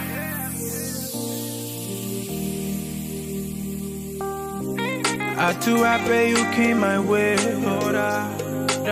Soon on day break like your face, I wanna see. I just wanna be loving you. That's just how I wanna be. I will ride for you like Gange. No one wants you, you're not pamble. I love you, don't tante. Oh, got me singing like morning, oh, morning, baby. I just wanna sing morning, oh, morning, baby. Wrote a song for you, yeah. Morning, oh, morning, baby. I'm in love with you. Morning, oh, morning, baby. When you smile, the whole world freeze. Oh, da, da, da. When you pose, no need to say cheese. Oh, no, no. Your beauty, that news, let them carry the cheese. Oh, yeah, oh, yeah. No competition, you take it with ease. Put that, you know, put that on my heart, oh. But nobody, wherever your spot, oh. Morning, oh, morning, baby. Morning, oh, morning, baby. Morning, oh, morning, baby. Morning, oh, morning, baby. Ellie with my one, I won't pour you in glass. Oh, yeah, oh, yeah. Fly time, man, I'll touch you when you pass. You find like a man and go Ada. Oh yeah, oh yeah, oh yeah. You too metro, you not like fries. You my everyday new thing. Go for bed party in the daily, oh. Me I like good thing. Me I like good thing. Let people don't want you, oh. Morning, oh, morning, baby. I just wanna sing. Morning, oh, morning, baby. Wrote a song for you, yeah, yeah. Morning, oh. Okay, welcome back. We want to say want to welcome our viewers who are back, and let me see if I can send a shout out to a couple of the those that are watching. Those that are watching, let me send a shout out to them. And let me see, happy Mother's Day to everybody. And we have, let me see. Oh, this thing is not moving. Okay. Let me see. We have. I'm trying to see if we have new ladies on here. Okay, Rose. Happy Mother's Day to you, Rose. I want to say thank you to Mr. Cummings for coming on and giving your view, that which was wonderful. And thank at least we got our latches. Right. And what he was saying make a whole lot of sense. Yes. Make a lot of sense. Mm-hmm. We have a whole lot of good people, man. I mean, Liberians have. Right. They have some really, really decent people. Right. And for some reason, we Liberians are not recognizing them. But you know, we're not seeing them. We're not looking at them. Everybody just after the negativity. You know, Joe. You know, Joe. Two things are happening to Liberian people. Reverend Cummings was 100% right. Welcome, Chacha Muchacho. Right. Chacha Muchacho. Welcome to the I hold that name, Chacha. Okay. He said Chacha Muchacho. A name commonly called Rosie. Right. Rosani, right? Yeah, Rosani. Yeah, my man Rosani, he on the road. Yeah. But Rosani, keep watching the show. But the thing is, let me just make something clear here. Yeah. You know, I was talking to Sister Cindy the other time, and I said something to her, and I really meant it. Instead of us sitting here in America and talking, you understand? Yeah. This station has a foundation, right? We have a foundation. Which is Sharing Development Foundation. And that's what the station is about. Right. Bringing Liberians together. We try our best to bring Liberians together. Whether you come from the Liberian Community Association, whether you come from the Pastor Association, whether you are from the Nima Association, or you come from the Grand Judy Association, or Pastor Association, or wherever association you come from, as long as you're a Liberian, this is for you. It's for you. But we got so many other platforms. People take their phone and they get read online. I mean, that's not what we're operating on here. That's not what we're doing here. We decided to look at this thing, and we're not just picking up phone and going live. I was doing that. You and myself got together, and we decided to change the whole thing and try to make this thing a station so that people can be able to come on. We have a studio. You can come in and voice off your differences with anybody that you have, more especially as it relates to the development of this community and Liberia. Now, when you look at those of us that are living here, we got money. We got money. Yeah. We can support somebody to say, look, go to Liberia and run for political office and win. You owe loyalty to the Liberian people. You don't owe loyalty to nobody. You understand what I'm saying? Yeah. And that person can go to Liberia and run because we trust in them. They're not all going to be senators. They're not all going to be president. They're not all going to be. And like me, if I go to Liberia to open my business, I need business security. So I vote for Mr. Anderson here, so that when I come to Liberia, I can hire people to run my business, and Mr. Anderson will look out for me. Yeah. To say, but man, oh yeah, that man is a cool man. He running his business. Nobody's going to bother him. Well, let me say this to you. I went to Liberia 2010. Right. 2010, I was in Liberia. I visited Liberia 2 or 3 times. Right. You would not believe, people keep talking about people going to Liberia for jobs and stuff. Right. But you would not believe it. When Taylor left and I went to Liberia at the first term, the first 6 years, I visited Liberia. You could feel the drive. Right. You could feel that people were tired. People wanted to go back home. Right. They had a song that they call one-way ticket. Right. They played that song. What they say, buying one-way ticket, one way to Liberia. To Liberia and not coming back. I mean, it was so encouraging. Right. When I went to Liberia, because I could feel houses that were abandoned, property that nobody had time for. Right.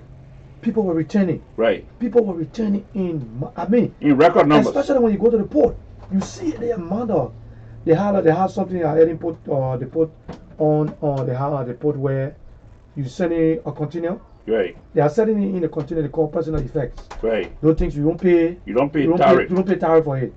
Go to the port and see the amount of containers that were going to Liberia. Right. People were actually moving. Right. And you could feel it back here. You could feel it that, wow, I got to go back home and do something. Right. When I went to Liberia, I came out, told my wife, I said, listen, we got to go back home. Gotta go back We got to home. go back home because looking at the way I see things moving. Yeah. And early first administration, that's when you had people like Anthony Saye, Right. John Molu, Kofi Woods. Right. You had a couple of people, Yeah, you got people, honest people. Yeah, everybody not.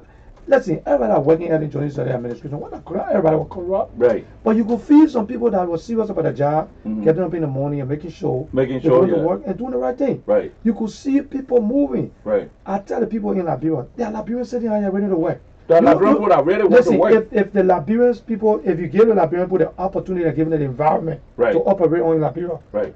you will find out that most of the ministries will be empty. Right. Because people wanting to go home to do things. Right. There are a lot of common things. There is I a went to Liberia, I couldn't believe it. right. I went to the port.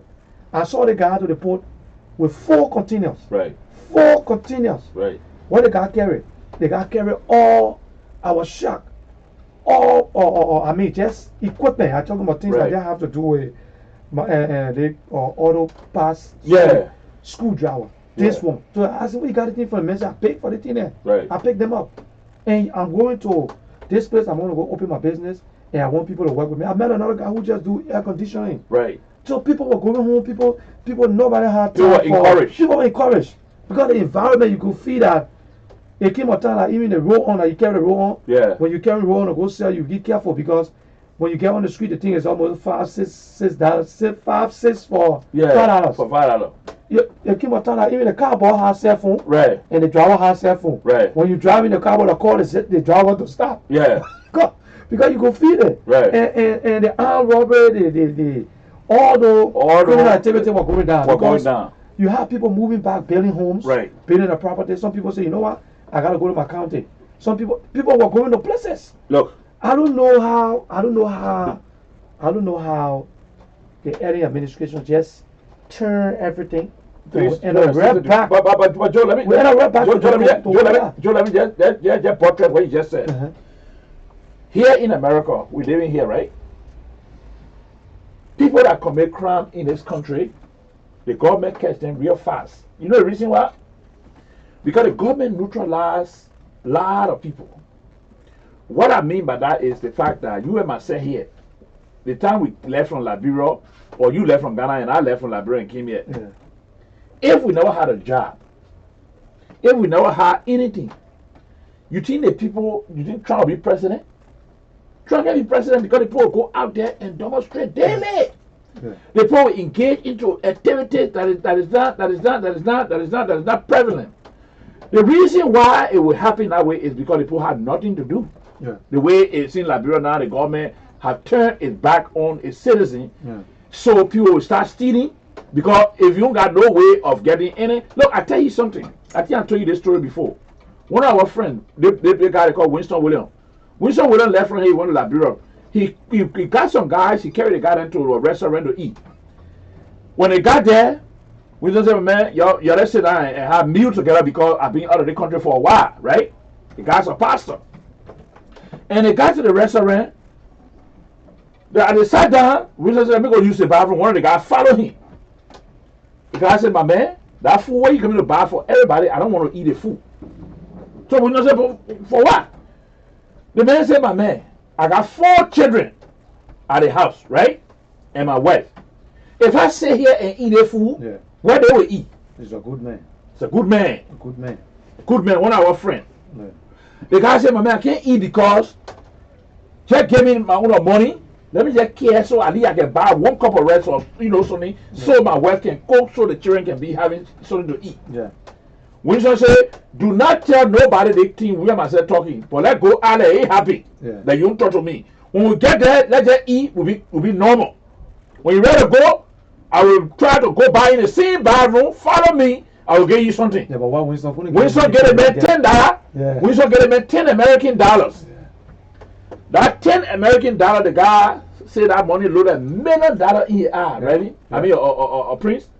What I said this to mean that when Joe Weir then took over, right? If John Weir was creating opportunities, I say hire everybody. You are pumping money into the economy where people were creating jobs. Look at Mayor Jones. Mayor Jones gave Liberian people money and they were going to China and then bringing things, and this and that and the rest of it. That's why the people said. I didn't say that. I was not in Liberia. I left Liberia in 1982. Okay? So don't quote me on that. I'm saying that what the Liberian people said is what I'm trying to tell you. But if you create something, look at Obama. When Obama came to power, the country was going down the tube. You understand? There was no money. The car industry was going. Obama talked to Warren Buffett, one of the richest men, next to Bill Gates, and they put money into the system economically. And look how America look like today. We got a lot of job around here now. We got job here. We ain't gonna do. All over the place.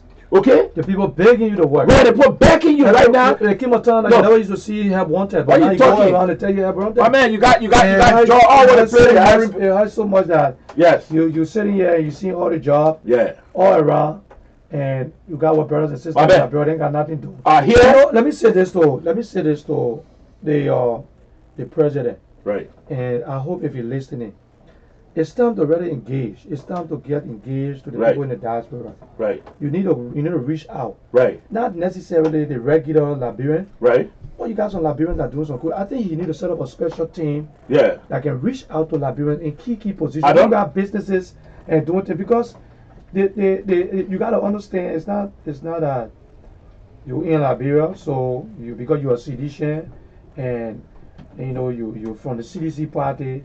So everything got to be CDC. You got to understand because if you look at the Liberians in the diaspora, they are playing a major role in Liberia. Right. They play a major role because I remember the early first term. It hurts to see how things just turn around. If Eddie were going according to the path that she started on the first 6 years, right? Keep John Molu, those guys that were messing up, that were talking because you see. Even the we administration, you gotta listen. You gotta watch that people very seriously. When you give a man a job, and everybody complaining, my man, the man not correct, the man not correct. Yeah. Sometimes do your investigation because sometimes that man may be very straight. Right. He very very serious about what he's doing. Right. And because the other people don't have the opportunity to see, they want to get that person out. Right. So sometimes before you get rid of people or you do something, you gotta investigate sometimes. Right, you have to. Because people were complaining about Molu was this, Molu was that. Right. There are certain people that you hire in position that were working. You could feel it. Right. You don't necessarily have to be related to anybody. Right. But you could actually feel it when you enter in a Morovia. Right. And you run it around, you're doing certain things. Yeah, corruption, things were not 100%. Right. But you could still feel it like, okay. But you could go at 2, 3 o'clock in the morning and come back home and still ride the PP and go home. Right. Nobody gonna bother you. Right. It all bit risky, but people knew that the country just from war. Right. You gotta be careful. Right. But you could feel that even to Red Light and other places, you could see the Yana Ball were all trying to do something. Right. But when you talk to them, they tell you say, Papa, we ain't trying to kill nobody here. We won't do our little thing because the people say we're nothing. So now you could see it. Right. You could see the thing happening. Fred, let me tell you something about the economy. Before we go there, yeah. My advice to the president, right. all the whole about the talking and the this and that, the protests and all of this, I think he need to set up a special team or find means that you can engage Liberians in the diaspora. Say, listen, I'm not 100%. I'm not 100% yet. I may not be doing everything 100%. Right. But you tell me, let's talk. Yeah, let's How talk. can we fix our economy? Because you cannot sit down and let him to go all the way to the bottom before you say you want to fix it. Before you want to fix it. Yeah, come here. But now, let me tell you. Let me ask you something. Oh, let me send a shout out to Agnes. Right. And to Josephine. Right. We want to say Happy Mother's Day to you. Right. To you guys. Thank you for watching. Yeah, go ahead. One of the things I want to ask you. I love Liberia to the depth of my heart. Everybody. But the way I live in the day you're looking at me right now, Liberian simple English, the way I looking, and if I was a tree and I carry root in America, you think I want to unilaterally leave from here and go to Liberia to give myself more gray hair? for job, for Liberian government job. No. Yeah. The only thing I want to do as a middle-aged man right now is to make business. To create jobs for people in Liberia. Yes. And the thing there is this. One of the things that a lot of people don't know is the fact that I'm related. Tom Owoyu and myself, we are first cousin. Okay? More people don't know that. They always see me here, oh, you know, my name different from Tom Owoyu. But if you ask Tom Owoyu or anybody, they will tell you that Tom Owoyu and myself related, number one. Number two, if Tom Owoyu, God forbid, he's not present, I am the next person in line in Tom Owoyu family. The man that raised Tom Owoyu, the man that made Tom Owoyu to be Tom Owoyu is my father, my late father, Wilmer Smith. Okay. I am the son of Wilmer Smith, the first son of Wilmer Smith. More people used to look at Tom and say, oh, that Thomas Smith Jr., that Mr. Smith Jr. I am Wilmer Smith's son. Okay? But when Tom was leaving from here, he said, my man, let's go to Liberia. I said, no. You see what I'm saying? Yeah. Because I am my own man. It was not because I hated Tom or I didn't want to go to Liberia. Yeah. But I wanted to go to Liberia on my own term. On my own term, to be a man, to grow up, to do things for myself as a man. I didn't hate my family member. But the reason why I raised that point is the fact that a lot of people thinking, oh, we're suffering here when job, we are calling them for job, they will go. One of the things that I got loyalty to is Liberia. I got loyalty to Liberia, I got loyalty to no man beside Liberia. Because if you look at the suffering of the people, my man, I was in Liberia, despite the fact that my father was a well-off man, my father was not poor. I suffer in Liberia like nobody business. So yes. I understood. And I stay today, this day, I know when a man tells you that he's suffering. You understand? When a man says he's suffering, he's suffering. When you got people that live in Prince, all the thing we're talking, it means nothing if Joe we are bring that economy to where it's supposed to be. Yeah. You talk about Joe we are in Liberia, they will tie you. You know, they will tie you and throw you somewhere. The people just want to be the only reason why the people are demonstrating and all these things can be caught up, all these things can be stopped in a strike. It's the fact that the people that Joe Weah got surrounded, that he surrounded himself with, these people are hungry people. These people are poor people. You put these kind of poor people into lucrative government positions. No, they're not looking bad for the poor people. The thing is, this is the thing. It's not that they're poor. Not because somebody's poor. Yeah, but when that man packet will get full. No, not even that. That because you know why everybody got a perception that whether you poor, when you poor, you're willing to go. But what you want me to tell you that? You want to go into the office and steal. The thing is, they don't have the common moral. That's the thing. The decency. And I'm listening to the Finance Minister. Right. They're saying that the Finance Minister is willing to resign because of peace. Right. So my thing is, what peace? If you're not competent, look at the Lrtn administration. Right. Lrtn had a lot of qualified people. Lrtn was always firing and hiring, and hiring. Right. When you work in a position as a Finance Minister, right, and you're not doing the right thing, right, it doesn't mean you what do you call it? Your education is this or something. No. Right. The thing is, at that moment, we don't need you to think for long. We want something to happen now. Right. So if the president get rid of you and say, we want you to leave, right, you can say, I'm leaving because of peace. The position is not yours. Right. There are other positions you can go to. Right. He worked in the Finance Ministry. But he worked in the Finance Ministry as I think either Central Bank or Finance Ministry as a consultant or something. Yeah. You work there and you work in that position. But what is his qualification? I don't know. You see, the problem I got with Liberian people, Prince, is this: we don't vet our ministers. We don't vet our leaders. That's correct. The president, listen. The president, the position in which the president finds himself, right? He got to get qualified people. Right. He got to get the right people. Oh yeah. So it doesn't matter whether the CDC will always stay. Right. You my friend. Right. You always be my friend. Oh yeah, sure. You my auntie. You always be my auntie. Sure. You will play football together. Right. We always play football together. But when it comes to the Liberian people business, right? Let's make sure everybody's happy. That's why even when we come on this side, I tell you as a Prince, let me proud behind the scene. You understand? Because the thing is, we got differences. Let me tell you. Yeah, the people don't understand it. It's nothing about. I listen to Modu talking about people hate the president so much. No, get it right. Get things right. Right. First thing is, the president is in a position right now where if you don't fix the economy, Yeah. even the own support of them will get there. But the first thing, let me ask you the comment you made about Moluba Molu. Let me just ask the Moluba Molu if he's watching this show. The people hate John Ware before they put him in office. In office? They put him John Ware before they. Now, 9% they forgot about all of them. When the election was going on, we were listening to the internet. You know, will vote for you. We listened to the return as the return came to the election commission. We listened to it on the radio. When John Ware won that election, they showed the United Party headquarters. Right. That place was quiet ahead. But you gotta know they was shocked. You gotta believe that.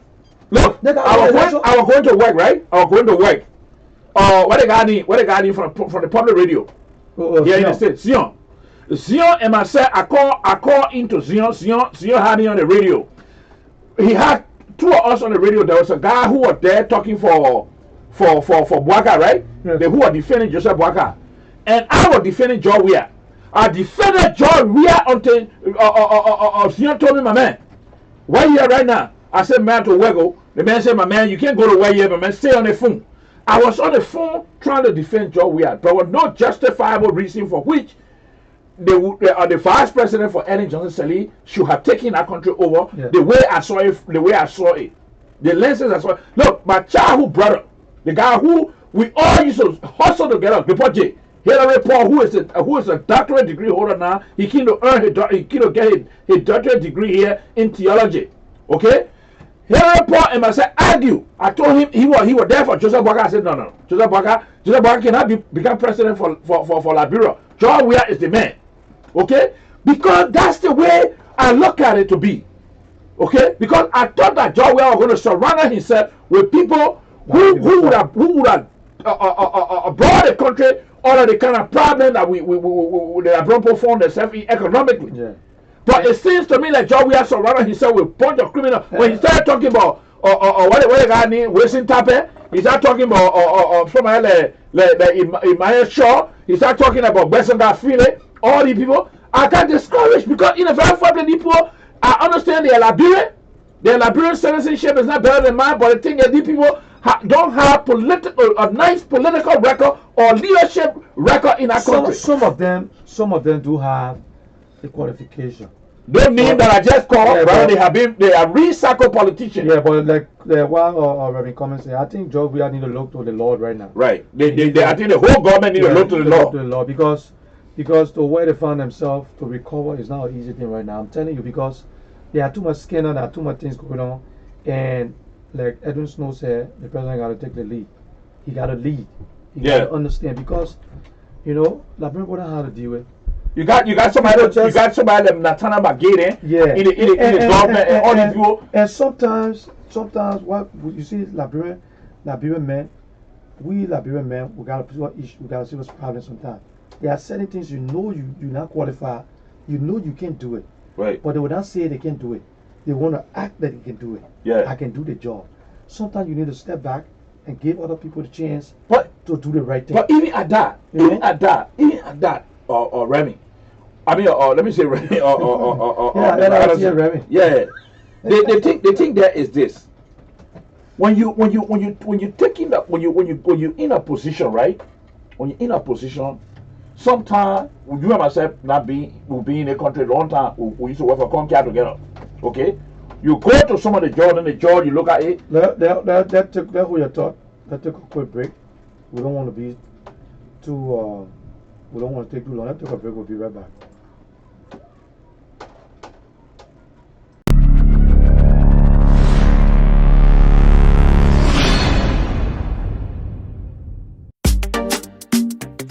Hey, it was on the beat. Lord of mercy.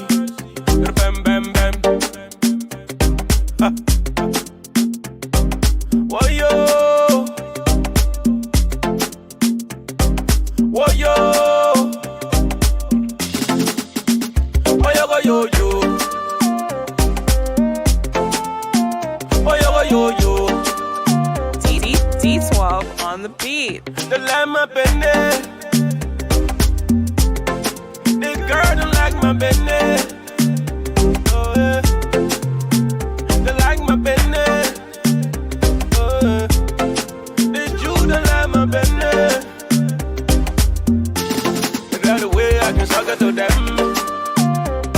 They like the way I can give it to them. They like the way I can suck it to them. They like the way I can give it to them. They like it, oh. Come and meet a lover boy. Come and meet a lover boy. Come and meet a lover boy. Meet a lover. Yeah. They say I blame you wanna get them, yeah. Yeah. They say I blame you wanna jam with them, yeah. But the girl in my business, she ready to care for my business. She can die for my business. She can do anything for my business. Me, I can wait for the garden. I can who the sing for the garden. Me, I can. Okay, we're back, and we want to say happy Mother's Day to all the mothers out there. Lisa is watching. Happy Mother's Day, Lisa. Rebecca, happy Mother's Day. Pauline, happy Mother's Day to you. And Mommy and Agnes, we want to say happy Mother's Day to you guys. And we hope that you spend your Mother's Day in good faith. And all the men out there, try to buy your gift. Make sure you treat the women with respect. Okay. Let's go back to the topic we were on, and we want to jump into the protest. If do you think it's right for the protester to meet the president so they can dialogue? The number is at the bottom of the phone, the bottom of the screen, 215-526-1785, and the alternative number is 215-201-7562. They are coming, Mr. Cannibal. Yes, ladies and gentlemen, you are listening to the Liberian Radio and Television Network here in the city of brotherly love and sisterly affection. Good afternoon, and I want to wish all the mothers happy Mother's Day, as Joe Anderson has said. And of course, I want to wish my late mother, Mamani Kennedy, happy Mother's Day, even though she is deceased. But at the same time, Joe just asked you, the topic we are on right now is President Weah is meeting with the protesters in the Republic of Liberia. June 7 is the protest in Liberia for the soul of the country. And of course, this protest is being led by Henry Costa and others. And ladies and gentlemen, the question being asked is, should President George Manneh Weah meet with the protesters? And even at that, where would the protest gain? What would be the gain of the protest? The benefit of the protest. Benefit of the protest. As for necessary. Me, sitting here, I'm just the TV man who bring you report, but we are not here to make decision. So, like Joe Anderson said, the phone line is open. Telephone number 215-526-1785, and the alternate number is 215-201-7562. Joe, so what is your assessment? Should the president meet with the protesters? I think he should. I think they should. Why is that? My only disappointment is I think all the parties that are involved, right? They created this atmosphere that I think escalated to this point. Right. I think the president, being the president, should have engaged long time ago. Right. There are certain things you should have looked at and know and sense and know that I think we need to reshape, or we need to sit around the table. We need to get everybody involved, because. But why should the president be mute? You know, I want to ask you, why is the president mute on these issues? Everybody, that's one thing we can't understand. We don't know whether he don't understand, or he don't have the strategy, or he don't know what he's doing, or he's very skeptical and very careful on what to say. This man was elected on a broad mandate. Yes. Okay, this man was elected on a broad mandate. Why is he sitting there and just allowing his surrogates go out there and talk for him, and he himself cannot come to what really surprising me, after he came out and he suspended Eugene Fangon, Facebook got quiet. Right. Everybody, all the people that are talking all over the place, right? Everybody's got quiet. Right. And he also said that he don't want people talking on national issues. Right.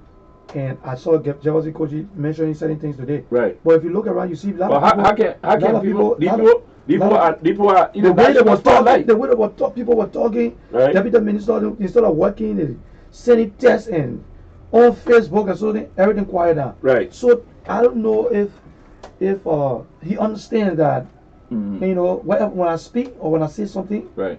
is important. Yeah. But You know? who is the president? Press secretary. I don't know. I forgot the guy name, but I know Smith Toby is serving as a deputy. I think deputy or press secretary to the president. Press secretary to the And president. Smith is doing good because the guy who was the press secretary when they started? He the one still press secretary. no, that's same man. Same man is saying to Social Security. Oh, same man is the director of Social Security. President, he wasn't comfortable with him. Oh, okay. I don't know what so happened. who's the press secretary now? The guy, I know the deputy, but I know the other guy was on the last time. I forgot his name. But Smith Toby is created a platform where he gave information on directly on what's happening in the president around the president. So obviously Smith Toby is the press secretary now. Spokesman. Okay. And on the information I was using Fangon. Right. But Eugene Fangon is out, and now we see the minister himself using that way. Okay. He's taking the podium. The podium. Yeah, podium and okay, talking but on have behalf of the government. Okay. But what I was saying was the president said he spoke and Right. said he don't want people talking, everybody quiet. Right. I'm surprised, and But I think I'm looking at him in the CDC and they're talking about, oh, we got to come together at one.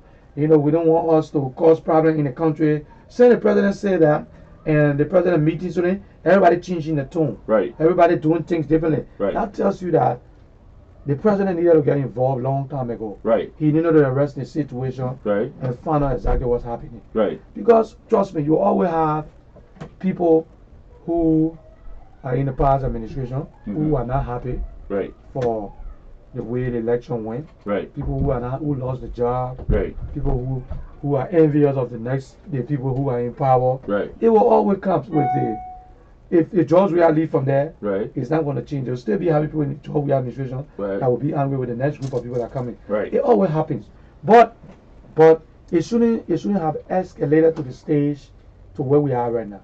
I think that was a little bit negligent on the president's side, on the Right. government side. This is something that is supposed to address. Samatua, the map up from the map up abscess side. But let me ask you, Joe. Let me ask you this. Why Liberian people always have the tendency of thinking that if the Liberian people say they're coming out to demonstrate, there's going to be some war in the country and this and that. And the rest of it. Listen, why Liberian people? Why did we fight for democracy in the first place? This president that we have, right? Ellen was there, right? And all the demonstration thing that went on in Liberia. Okay. I know they had a couple of problems where somebody got shot. Yeah. And I think that led to Mark Amla firing. Dismissal. There were things that were happening and I know Moluba got arrested. He was in jail before. Ellen called and said, "You release the man." Right. Without trying to make people. Yeah. And not trying to put people in jail. Yeah. Because there were certain things that she took to the plate. Right. And things were taken care of. Right. Now they on the government side. If the people want to protest, the president said the people can go ahead and protest. Right. Whether you minister, deputy minister, but it's not your place to come and be talking about, if anybody saying they're trying to go protest, so they will not leave. They are setting. Well, the government minister. Yeah, some people said that when they get on the street, when I come out home, some people have been saying things. They created the atmosphere where it turned up to something where they put their own the government into a position now. They had to sit across where all this kind of going on with money business, this one, the Kabila Janet issue, right. This other issue. So there's a whole lot of issue that everything just comes to a very compound. So it's not an easy thing to sit down and concentrate on. Untangle. Where we're going to start from. Yeah. And you got all the economic problems in the country. You got the challenges and so things. It's tough. I listened to where the past administration took taxes ahead of time. Right. From business people. Right. Give me tax for 2-3 years. The government just coming in, and the government just coming in, and you inherited all these things. So there's a lot of things on the president plate. You know, look, let me tell you. Sometimes you won't be certain things. You want to have certain things. Right. When they give it to you, you sitting down there, you thinking that, damn it, if I know I'm not going to get it here. Right. You get what I'm saying? You know one of the things I wanted to tell you, Joe. when you look at white Liberian people in diaspora, the so-called diaspora, I don't really like to use the word diaspora. I like to use the word, in foreign land. Liberians that are in foreign land, you know what it did for Liberia when the war was on? Because I was here. They built the economy of Ghana. Not only Ghana. No, hold on 1 second. Let me finish. They built Ghana economy. They built the Ivorian economy. They built the Sierra Leonean economy. Even though Sierra Leone was they were at war. The neighboring country, Guinea, all those places, we send millions of dollars in those places for our family. Look at the economy of those countries who use their money wisely. Grew. They benefited from the money we send for our family and our friends and loved ones in a foreign country. Yeah. Okay, we can do the same thing, and we have been doing the same thing. We've been sending money to our family and things before even George Weah became president. Now George Weah, who are loved by the people. People here in America want to even pack their load and go to Liberia just because George Weah became president.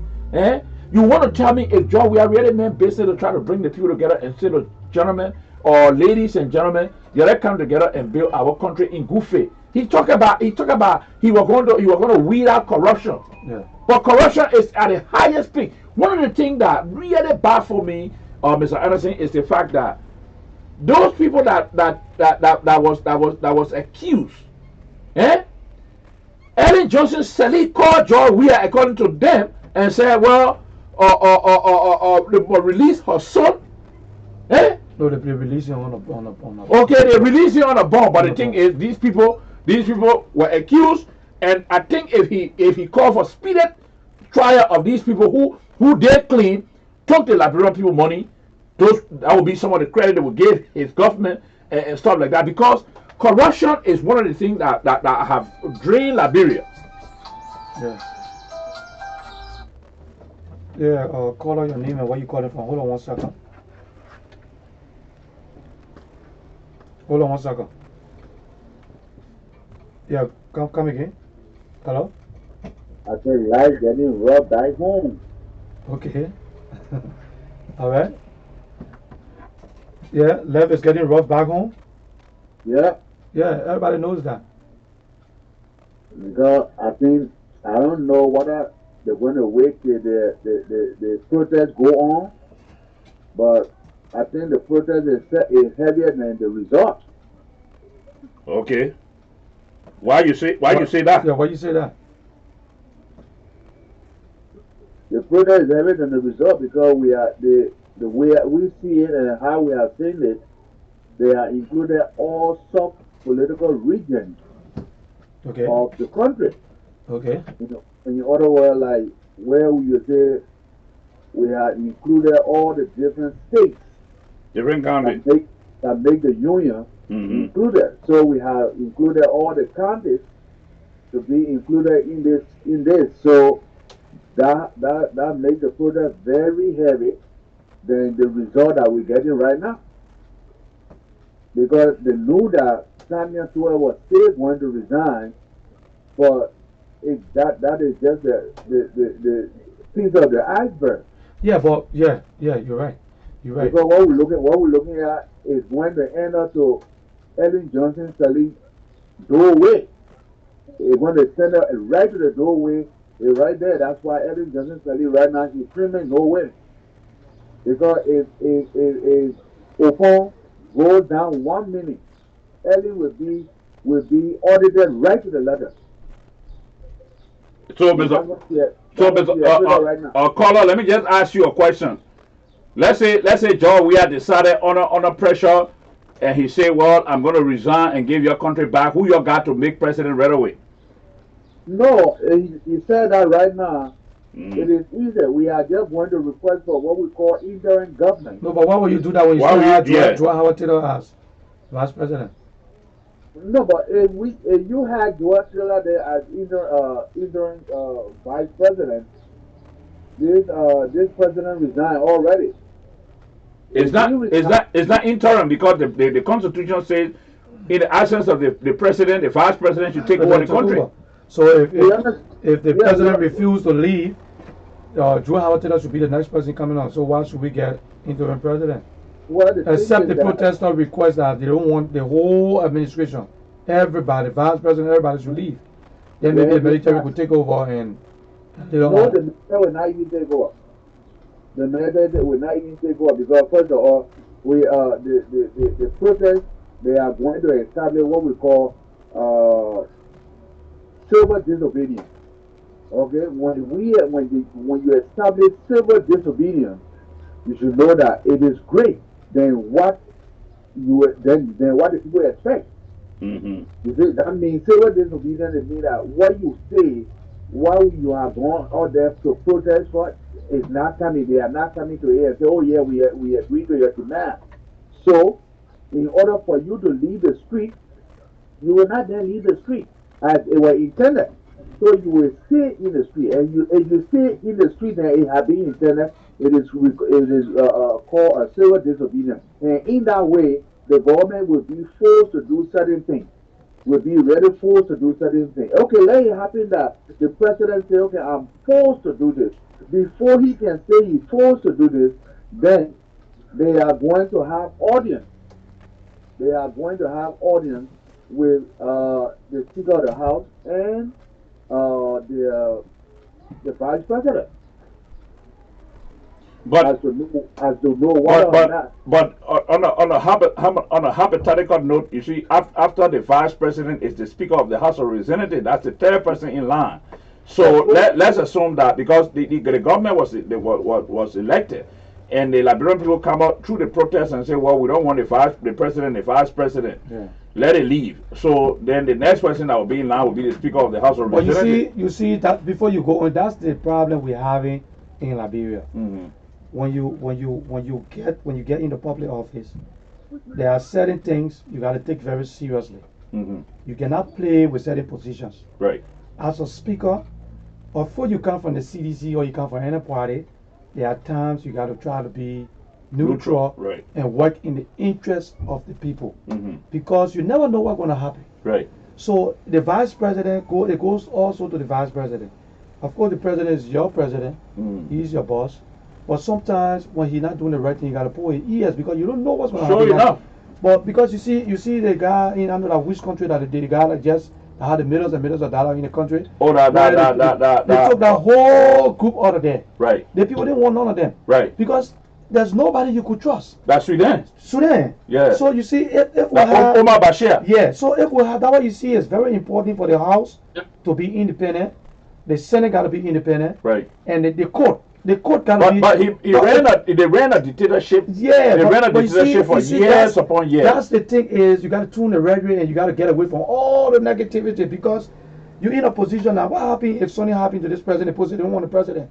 It's going to be a problem because when you look at the House, people that's all sedition in the House. But when you look at the Senate, nobody trusts the Senate. But you see, it's going to be another chaos. Right. You see, one of the things I want to tell you, unlike Joe Weah, Omar Bashir is a war criminal. Omar Bashir killed dark skinned I don't think people Joe in Weah is going to Sudan. lead. No. We're not going to lead. I mean, I hope that he don't lead into that direction. We're not going to lead to that. Okay, point. well, he's not going to lead into that direction. But Omar Bashir, they swept that place. They need to sweep that whole place in Sudan because those people were brutal against the rear for 30 years. Like I was brutal against the dark colored people like us. And they called themselves some so-called Arabs and ran the country the way they ran the country. He stole everything. They have millions and millions of dollars. He's sleeping on it, putting it in, making out of mattress. So let me come down to Mr. The caller on the line. Yeah. What would be your suggestion to this president concerning the protests? The suggestion to the president concerning this protest, the protester already outlined. Right now, we are not thinking that the protester had it as one of their objectives or purpose for this protest for him to step down. That's not what they are saying. Right. They are asking that certain group of people that are around him, he should reshuffle. He should reshuffle so that certain people will be out and follow the mandate. Because when you reshuffle, then the mandate becomes the proposed agenda becomes to be slightly twisting. All right. Okay, but we know that the people that are around him is the one that making him where he is right now. So it is going to be harder for him to, when the end of those process will resign, he will be thinking otherwise. So we want him to say to meet the demand. Can he meet the demand? Now, if he can meet that demand, somebody like Mangel, somebody like Samia to it. When these guys say, okay, you know what, send out the kids, we want to go. Can he stay and bring somebody in those people places that would be much more fruitful and productive than they are? No, he's not going to do it. Because you see, when somebody who is not educated, for you to survive under the education, when you are in need, it is very, very tough. It is very, very tough because you know that this man is higher than you. Yeah. But he's working with you, but he's going to tell you things that you need to do. Yeah. But now, Yeah, hold on 1 minute, Alfred. it's Yeah. not going to be. It's not going to be working with you. And first of all, that's a unitary government. That's the same unitary Yes. government that Bashar ran in Sudan. Right. That is the unitary government that he ran in Sudan. That's what Yeah. we're talking about. Because majority of the people that you got in the house, you say representative, you say senator, majority of them they are all CDC. Right. You see, even the people who are in the courthouse, they are all CDC. Nobody can vote. I mean, to say we're voting in the house on their issue against CDC. No. Yeah, but Everybody can vote. Carter, you still not telling me what do you think the president your recommendation? What do you think? You're not telling me that yet. I said the recommendation for the president is to meet the demand. Okay. Let him meet the demand of Okay. the protester. It is clearly written. Okay. All right. Okay. Okay. Thank you so much for that, and we hope you keep watching, and encourage other people to watch. Thank you very much. Okay. The president getting rid of Jefferson Koji, Nathaniel McGee, and few other people around him. Yeah. I think it's going to be okay. Alfred, you on the line? Hello? Hello? Oh, yeah. Do you want to? Oh, okay. I'll call you back, right? I think you want to talk to me, right? Yeah, I'll call you back. Okay, I'll call you back. Okay. Okay. Now my thing is this, right? Mm-hmm. I feel that if when the CDC was running the campaign, Right. I kept watching, Right. and I kept watching, Mm-hmm. and from the caliber of people Mm-hmm. that I saw around the president, Right. that was coming around the president, Right. I could feel that, okay, they had a governing council. Most of the guys that were on Facebook talking, I saw a lot of faces Right. that some of them were talking. Right. You could feel that, okay, these guys know that they're ready. You get what I'm saying? Yeah. I think they got something going on here. Right. It was even to the point that even you're a journalist, you go to the CDC headquarters to ask question, you have to wait for same man and the guy to fire. Right. Fire. Yeah. That was the sport guy. Yeah. There was a whole lot that was going on. That You was- could see the coordination You from could see the systematic. yeah coordination. for the CDC in the CDC in Liberia, Right. CDC USA, Right. CDC Australia, Right. and you could see people flying in and out. Yeah. The president leaving back and forth. Right. The president hired a Transitional team. no, not a transitional team, but you could see he hired a temporary set. Yeah. And from one thing to another thing. Right. When he leaves this country, Right. when he comes into the country, the whole airport is filled. Right. People are there. They have systematic. The buses are there. Right. And the president was just going according to To protocol. To the protocol. Yeah. You could see things moving. Okay. So people were like, okay, Mhm. I like the party, but Right. I think Something gotta be. something is working. LeBron Paul They said say, something oh, gotta we're be going to done. meet to the CDC headquarters. You see Gateway Macintosh. Right. You see Wilson Tapper. Yeah. You see how they call it, or I mean, you started seeing some people. I never saw it like that. No, I never saw it like that. You know why I never saw it like that? Yeah. Few days before Opon could win the Election. The election. Uh-huh. I'm not talking about the first one. I'm talking about the last round between he and the woman. Yeah. Between he and Bwaka. Joseph Boaga. Yeah. Somebody called me. Uh-huh. You know I'm a political junkie. Yeah. So somebody called me and told me, say, my man, the budget that we are gave because they had the budget director in the interim in the CDC In the who CDC. was Wilson Tappet. Yeah. Yeah, that's it. Wasn't that area? Wilson Tappet, yes, Yeah. Wilson Tappet. Yeah. Wilson Tappet, the only reason why he remained in the government. But man, I've been in America, I'm been in Liberia. I get information from Liberia daily. Yeah, why? The only reason why he remained, because we are really pissed off with him. You understand? The person that called me, that we are family member, and I'm going to call that person name, but the person very close that information came from. We are very close. He got mad with Wilson Tappet because Wilson Tappet imploded the budget. Because the CDC So administration. maybe that's why he's sending over to commerce. He's Yes. sending over to commerce. He Because imploded of lucrative because area. listen, it's not because of lucrative, basically, and you know where they send him and where they didn't send him. But the reason why he remained in the government, the reason why George we are actually let him to remain in the government, because you know, like when we're growing up, Yeah. and we look at people who have become father Yeah. to the fatherless, Yeah. people like us who were distant from our own biological parents, like George Weah was. He looked at Wilson Tappet when he started playing football. Wilson Tappet was some of those people then who were buying boots for him, buying sneakers, you know, helping him with tuition Yeah. here and there. Yeah, but when you so go he to looked school- at, but at the point I'm trying to tell Yeah. you, he looked at Wilson Tappet like a father. So the father that kind of made her. No, you could do that. You could. But I mean, everybody think differently. Yeah. But That's the reason why if- he kept wasting Tappet. No, and then said he did- then he was wrong. he did injustice to Yeah, his own government. to himself. But that's what I'm trying to tell you. Yeah. The person that called me and told me that wasting Tappet employed the budget, that's criminal behavior. Yeah, you can't keep that person on That's board. kind of criminal behavior. Let me tell you something. You don't know. You let sympathy exceed your interest. Yeah.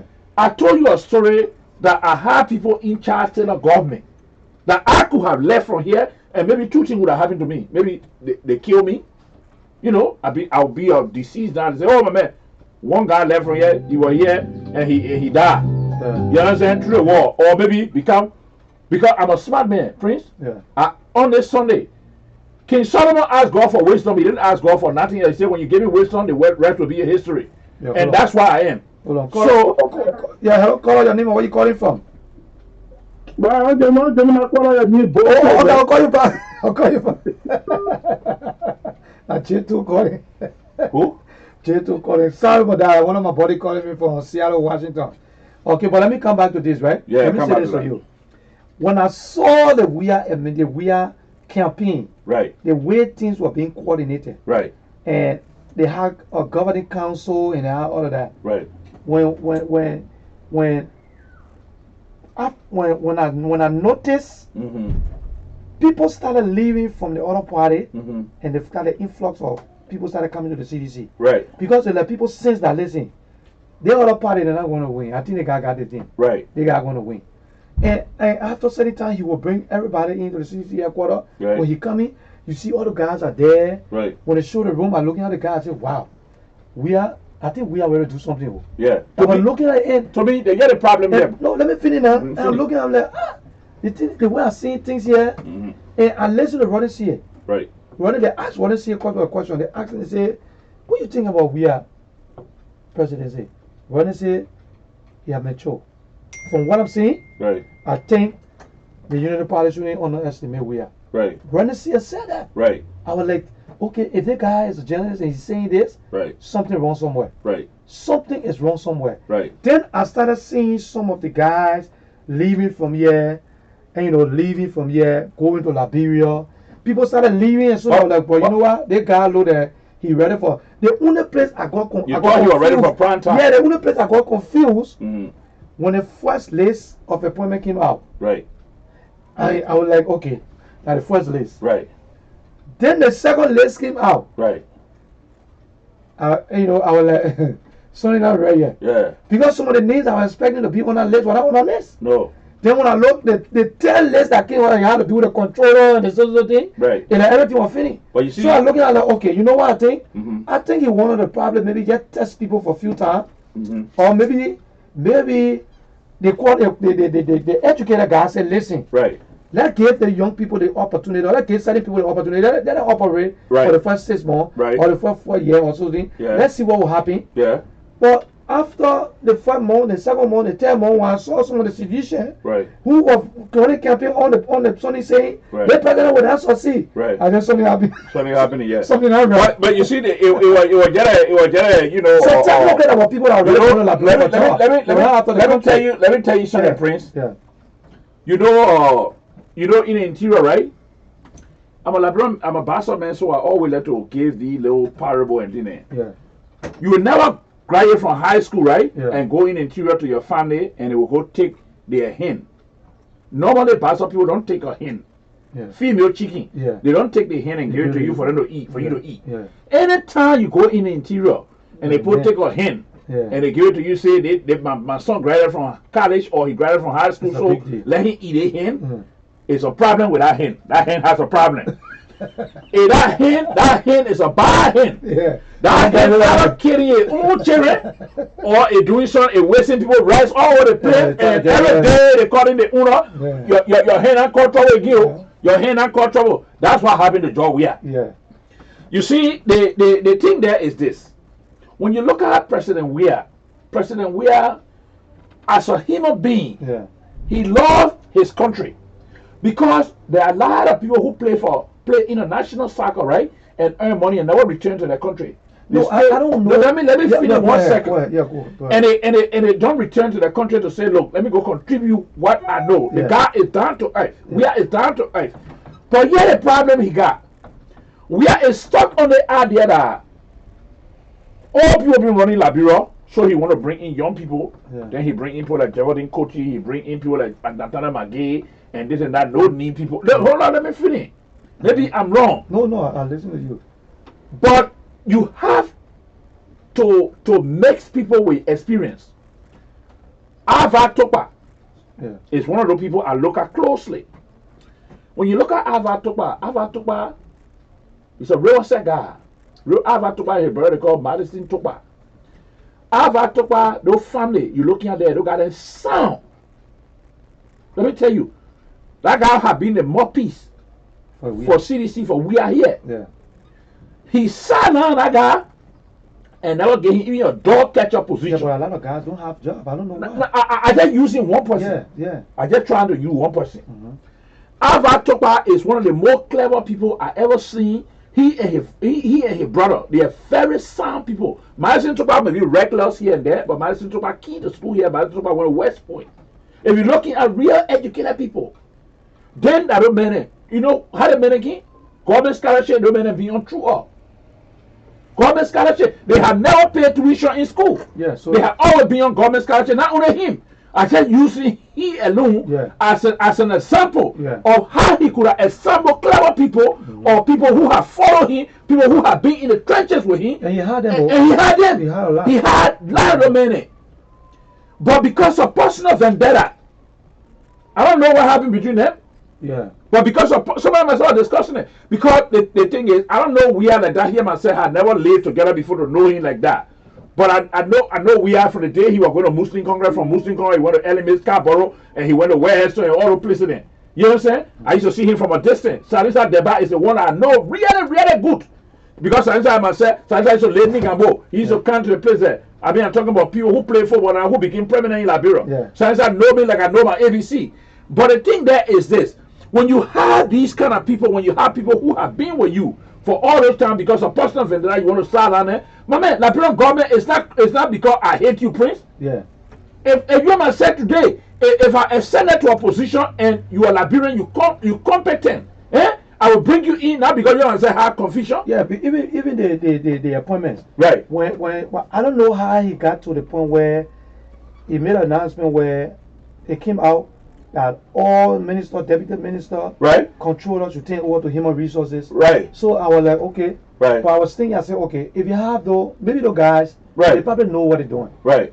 But when he said that, Mm-hmm. then I started looking at any administration. Trust me, corrupt. Let because Liberian Port, we let it read. Let me just get it now back up because maybe people want to call. Yeah, the phone number here is 215 526 1785. The alternate number is 215-201-7562. We are discussing the issue of the that are affecting Liberia as it relates to the upcoming demonstration in the Republic of Liberia. And you are listening to the Liberian Radio and Television Network here in the city of brotherly love and sisterly affection, Philadelphia, commonly known as the Philadelphia. Okay, and I just want to send a shout out to our audience, and we see some people watching here. We got Dominic is watching. We got Enrich is watching. We got Victor Vactor is watching, and we want to say a special shout out to Alfred Tukpa. Right. That is the man on the ground who's Right. working, making it impossible to be possible. Right. So And Alfred God took by my piggy. My piggy, all the poor know him to be B-man in Liberia, but I'm a piggy. Yeah, piggy, right? Yeah, I'm a man. I'm a man. I'm a man. When I So met Alfred's him, a I key said, man yeah, in Alfred Liberia is who's a helping key us man. to make sure. So that Alfred God took by you always watching, and you know I on your back picking. I still be in Liberia, so my man, try to make things happen for the old man. You know. and I'm your papi. I hope you take good care of the technical team that is in Liberia. They are in your hands. Right. So we're expecting you to take good care of that. And not We're forgetting. waiting to hear the good news from one of Liberia and our world taken care of. Right. So if they're not taken care of, Our you're chief gonna be- engineer, yeah. our chief engineer is on our delegation, Mr. Charles Howard. okay, He's so in the country. so they're in your So hands. the people in your hands. So we brother. just want to say a special shout out to Alfred Toka, who's going to be he's going to be helping out, and we want you to keep watching because very soon you're going to see that sound down there called LRT, and it's going to be in Liberia, and you're going to see people working. Okay, call out your name and where you calling from. Hi, I'm Victor Patrick from Australia. Australia, how you doing, Victor? Happy Mother's Day, my man, to your wife or your girlfriend, your sister, your auntie, and all of that. Thank you. Today's Monday, and I've been listening to your show and Okay. following up. Right. Okay. And the statement the friend made is saying that why Josh we are didn't employ one Toba. Mm-hmm. Yeah. Yeah, the problem is Josh. I think you heard something from the representative from the United country called Larry, Mm-hmm. Larry. Yeah. Larry. where they accusing George Weah of employing people from Eastern. Yeah, sophisticated. Mm-hmm.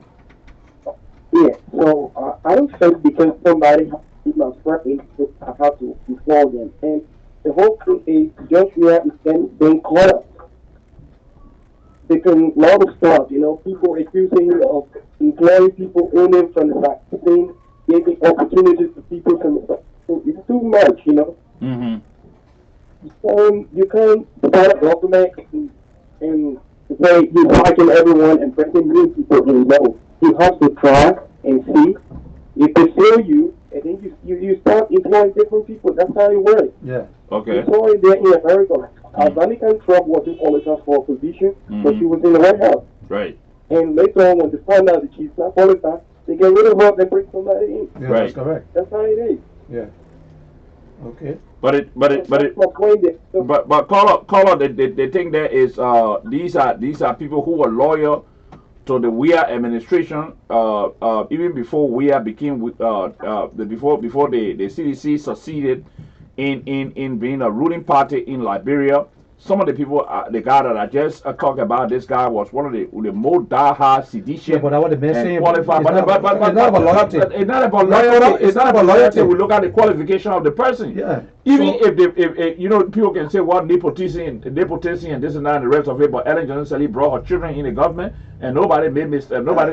If the person But is they qualified, qualify. Well, they yes, qualify, the guy yes. is qualified. Yeah. Yes, the guy is qualified to hold position. He's a Liberian. Yeah, go ahead, Connor. Yeah, go ahead. Yeah, let me say something again. In regard to the George Janet. Mhm. Okay. At that time when Mark Ellen appointed George Janet, and was he really qualified? Just think about it. Was he really qualified? Or They think about. appointed him based on the agreement that because he was one of the law rebel leaders, so yeah, I want to reward him for everything he has done by removing Chancellor. But was he really qualified? The thing there is this: because we have not been a caller. Let me just say something. We have not been discussing the qualification of George Janet, but the thing is, it was a travesty when it comes to impeaching George Janet as it relates to our constitution. When you look at our constitution did not say because if you are justice of the Supreme Court of Liberia and you had confusion with somebody that had nothing to do with your impeachment, the people should use that situation to impeach you from office. I was not looking at what they show have never looked at Judge Janet or qualification as it relate to. Yeah, I was just making an example. Go ahead. Yeah. But I mean, you making an example. Yeah, you're right. Okay. Employing somebody, I was making an example on the fact that you're gonna employ somebody based on personal interest, you know. Yeah. Okay, thank you so much. The person is loyal to you, so you want to employ them. It's not a good idea. Yeah, no, that's not a good idea. People because they. Yeah. Anyway, people have their own personal opinion. I have the things, you know. But Everybody have their own personal opinions. Yeah, I think you're 100% right, but one of the things you gotta do as a leader is hire somebody you know, because that's why they have what they call vetting process. You gotta vet somebody before you put them into office. If you know somebody who is competent and the person holds the same citizenship, if they're not foreigner, then of course why not hire them? And you gotta go look for new people out there that will fill you. Okay, caller, thank you very much for calling. Thank you for calling. I mean, you made a good point there. Yeah, thank you for calling. And not making your last time calling. Call those of you in Australia who want to hear from you. Okay, thank you so much. Yeah, I will be sharing your page with Australia. Thank you so much. Okay, so my thing is, I think, I don't know whether we have feel comfortable with the person group that he got, or he felt they were qualified to the positions, because my thing was, there were a lot of people in the government. I don't know how they did the appointment and the arrangement. Because when you look at the early administration, there were a lot of folks in the early administration who were not corrupt. Right. They were very effective. They were doing the job the way they're supposed to do the job. Right. And all the people were wiped out. After he made that announcement, all the people were cleaned up. I think that was a problem there too. If you coming in, and there are key positions that you will have to move people, obviously. You don't want them to be there. Right. But replacing them, you should replace them with the right person, right, with the right people. So I don't know how he did it, that things just going down. So everybody got different style of leadership. So I don't know, he wanted to test the first group, because I listened to him in the church. He was preaching one time. He said the football team always got a bench. The corner bench, the substitute bench. Right. When you want to fee, when you're not performing well, they can take you from the fee and bring somebody else. So I don't know whether that was a signal he was sending to them.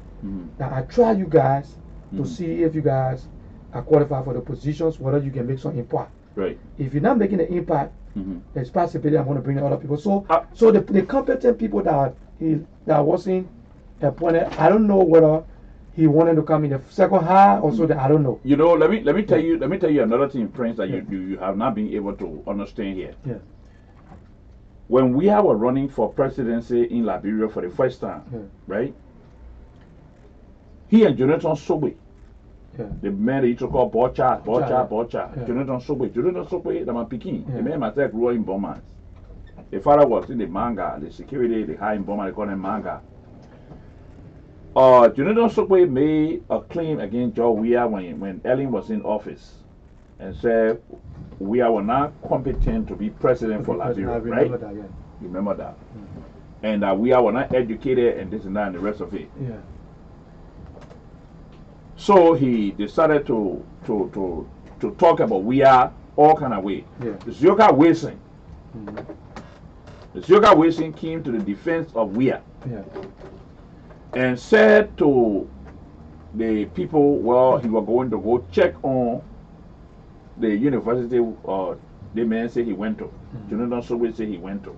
When he checked in Boston, that was a lie. Jonathan Sobey did not go to that university. It was a lie. In fact, that derailed his appointment by Ellen in the Senate.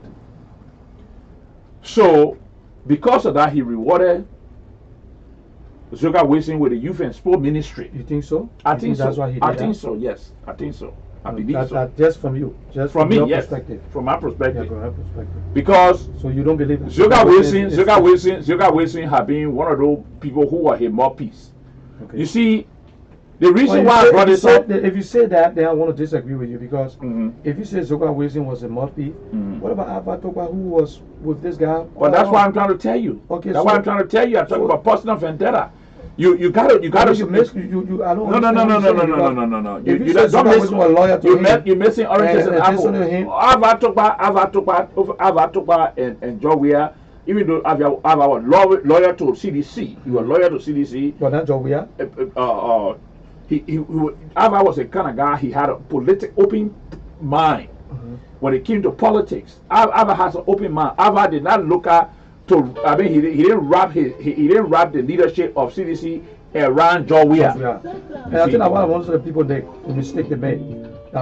Most people let the institution to be wrapped around one person, Right. instead of allowing it to be Right. for Broad for the Yeah. other people. Okay, we want to say to all of the viewers, we want to say thank you for watching, and I guess we want to say happy Mother's Day to everybody, and we hope that you will keep watching, and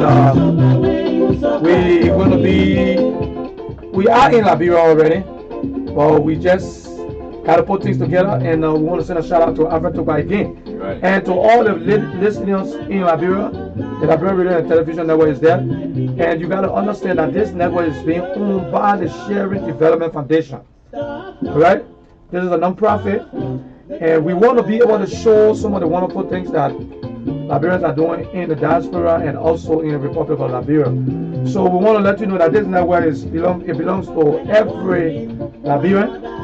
And we're going to be giving you all information on some of the positive things that's happening in Liberia, not only negative or politics, some of the humanitarian work that's being done by Liberians from the diaspora. Before we leave, And yeah, go ahead. we were not able to get to this, but Yaka Koluba is in Grand Bassa County Grand Bassa discussing County. with the Bassa people. And of course, Swallows of Fufu and Yaka Koluba is there. If Swallows all the way of from Fufu and, Lofa County to Grand Bassa How can County. you go if far from Lofa to From Lofa to Bassa is far. But anyway, Representative Yaka Koluba, we wish you luck in Grand Bassa County as you speak to the people over there. Yeah. And ladies and gentlemen, those of you who are celebrating Mother's Day today, I want to say happy Mother's Day to all of the mothers around the And world. a special shout out to my beautiful wife, That's right. Grasa. And Gasa, if you listen, Natalie, your husband sending you happy Mother's Day, happy Mother's Day to you, sister. You have been a great mother. And also Princess, and all of the Anderson sisters. My girl Rebecca. Yeah.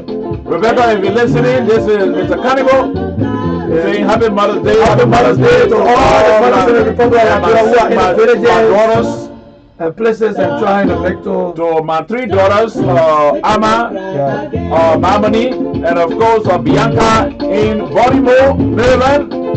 Happy Mother's Day to all of you and your mom. And say happy Mother's Day to Nettie. And of course, ladies and gentlemen, we have come to the end of another show. And I say, well, see you when we see you. Peace.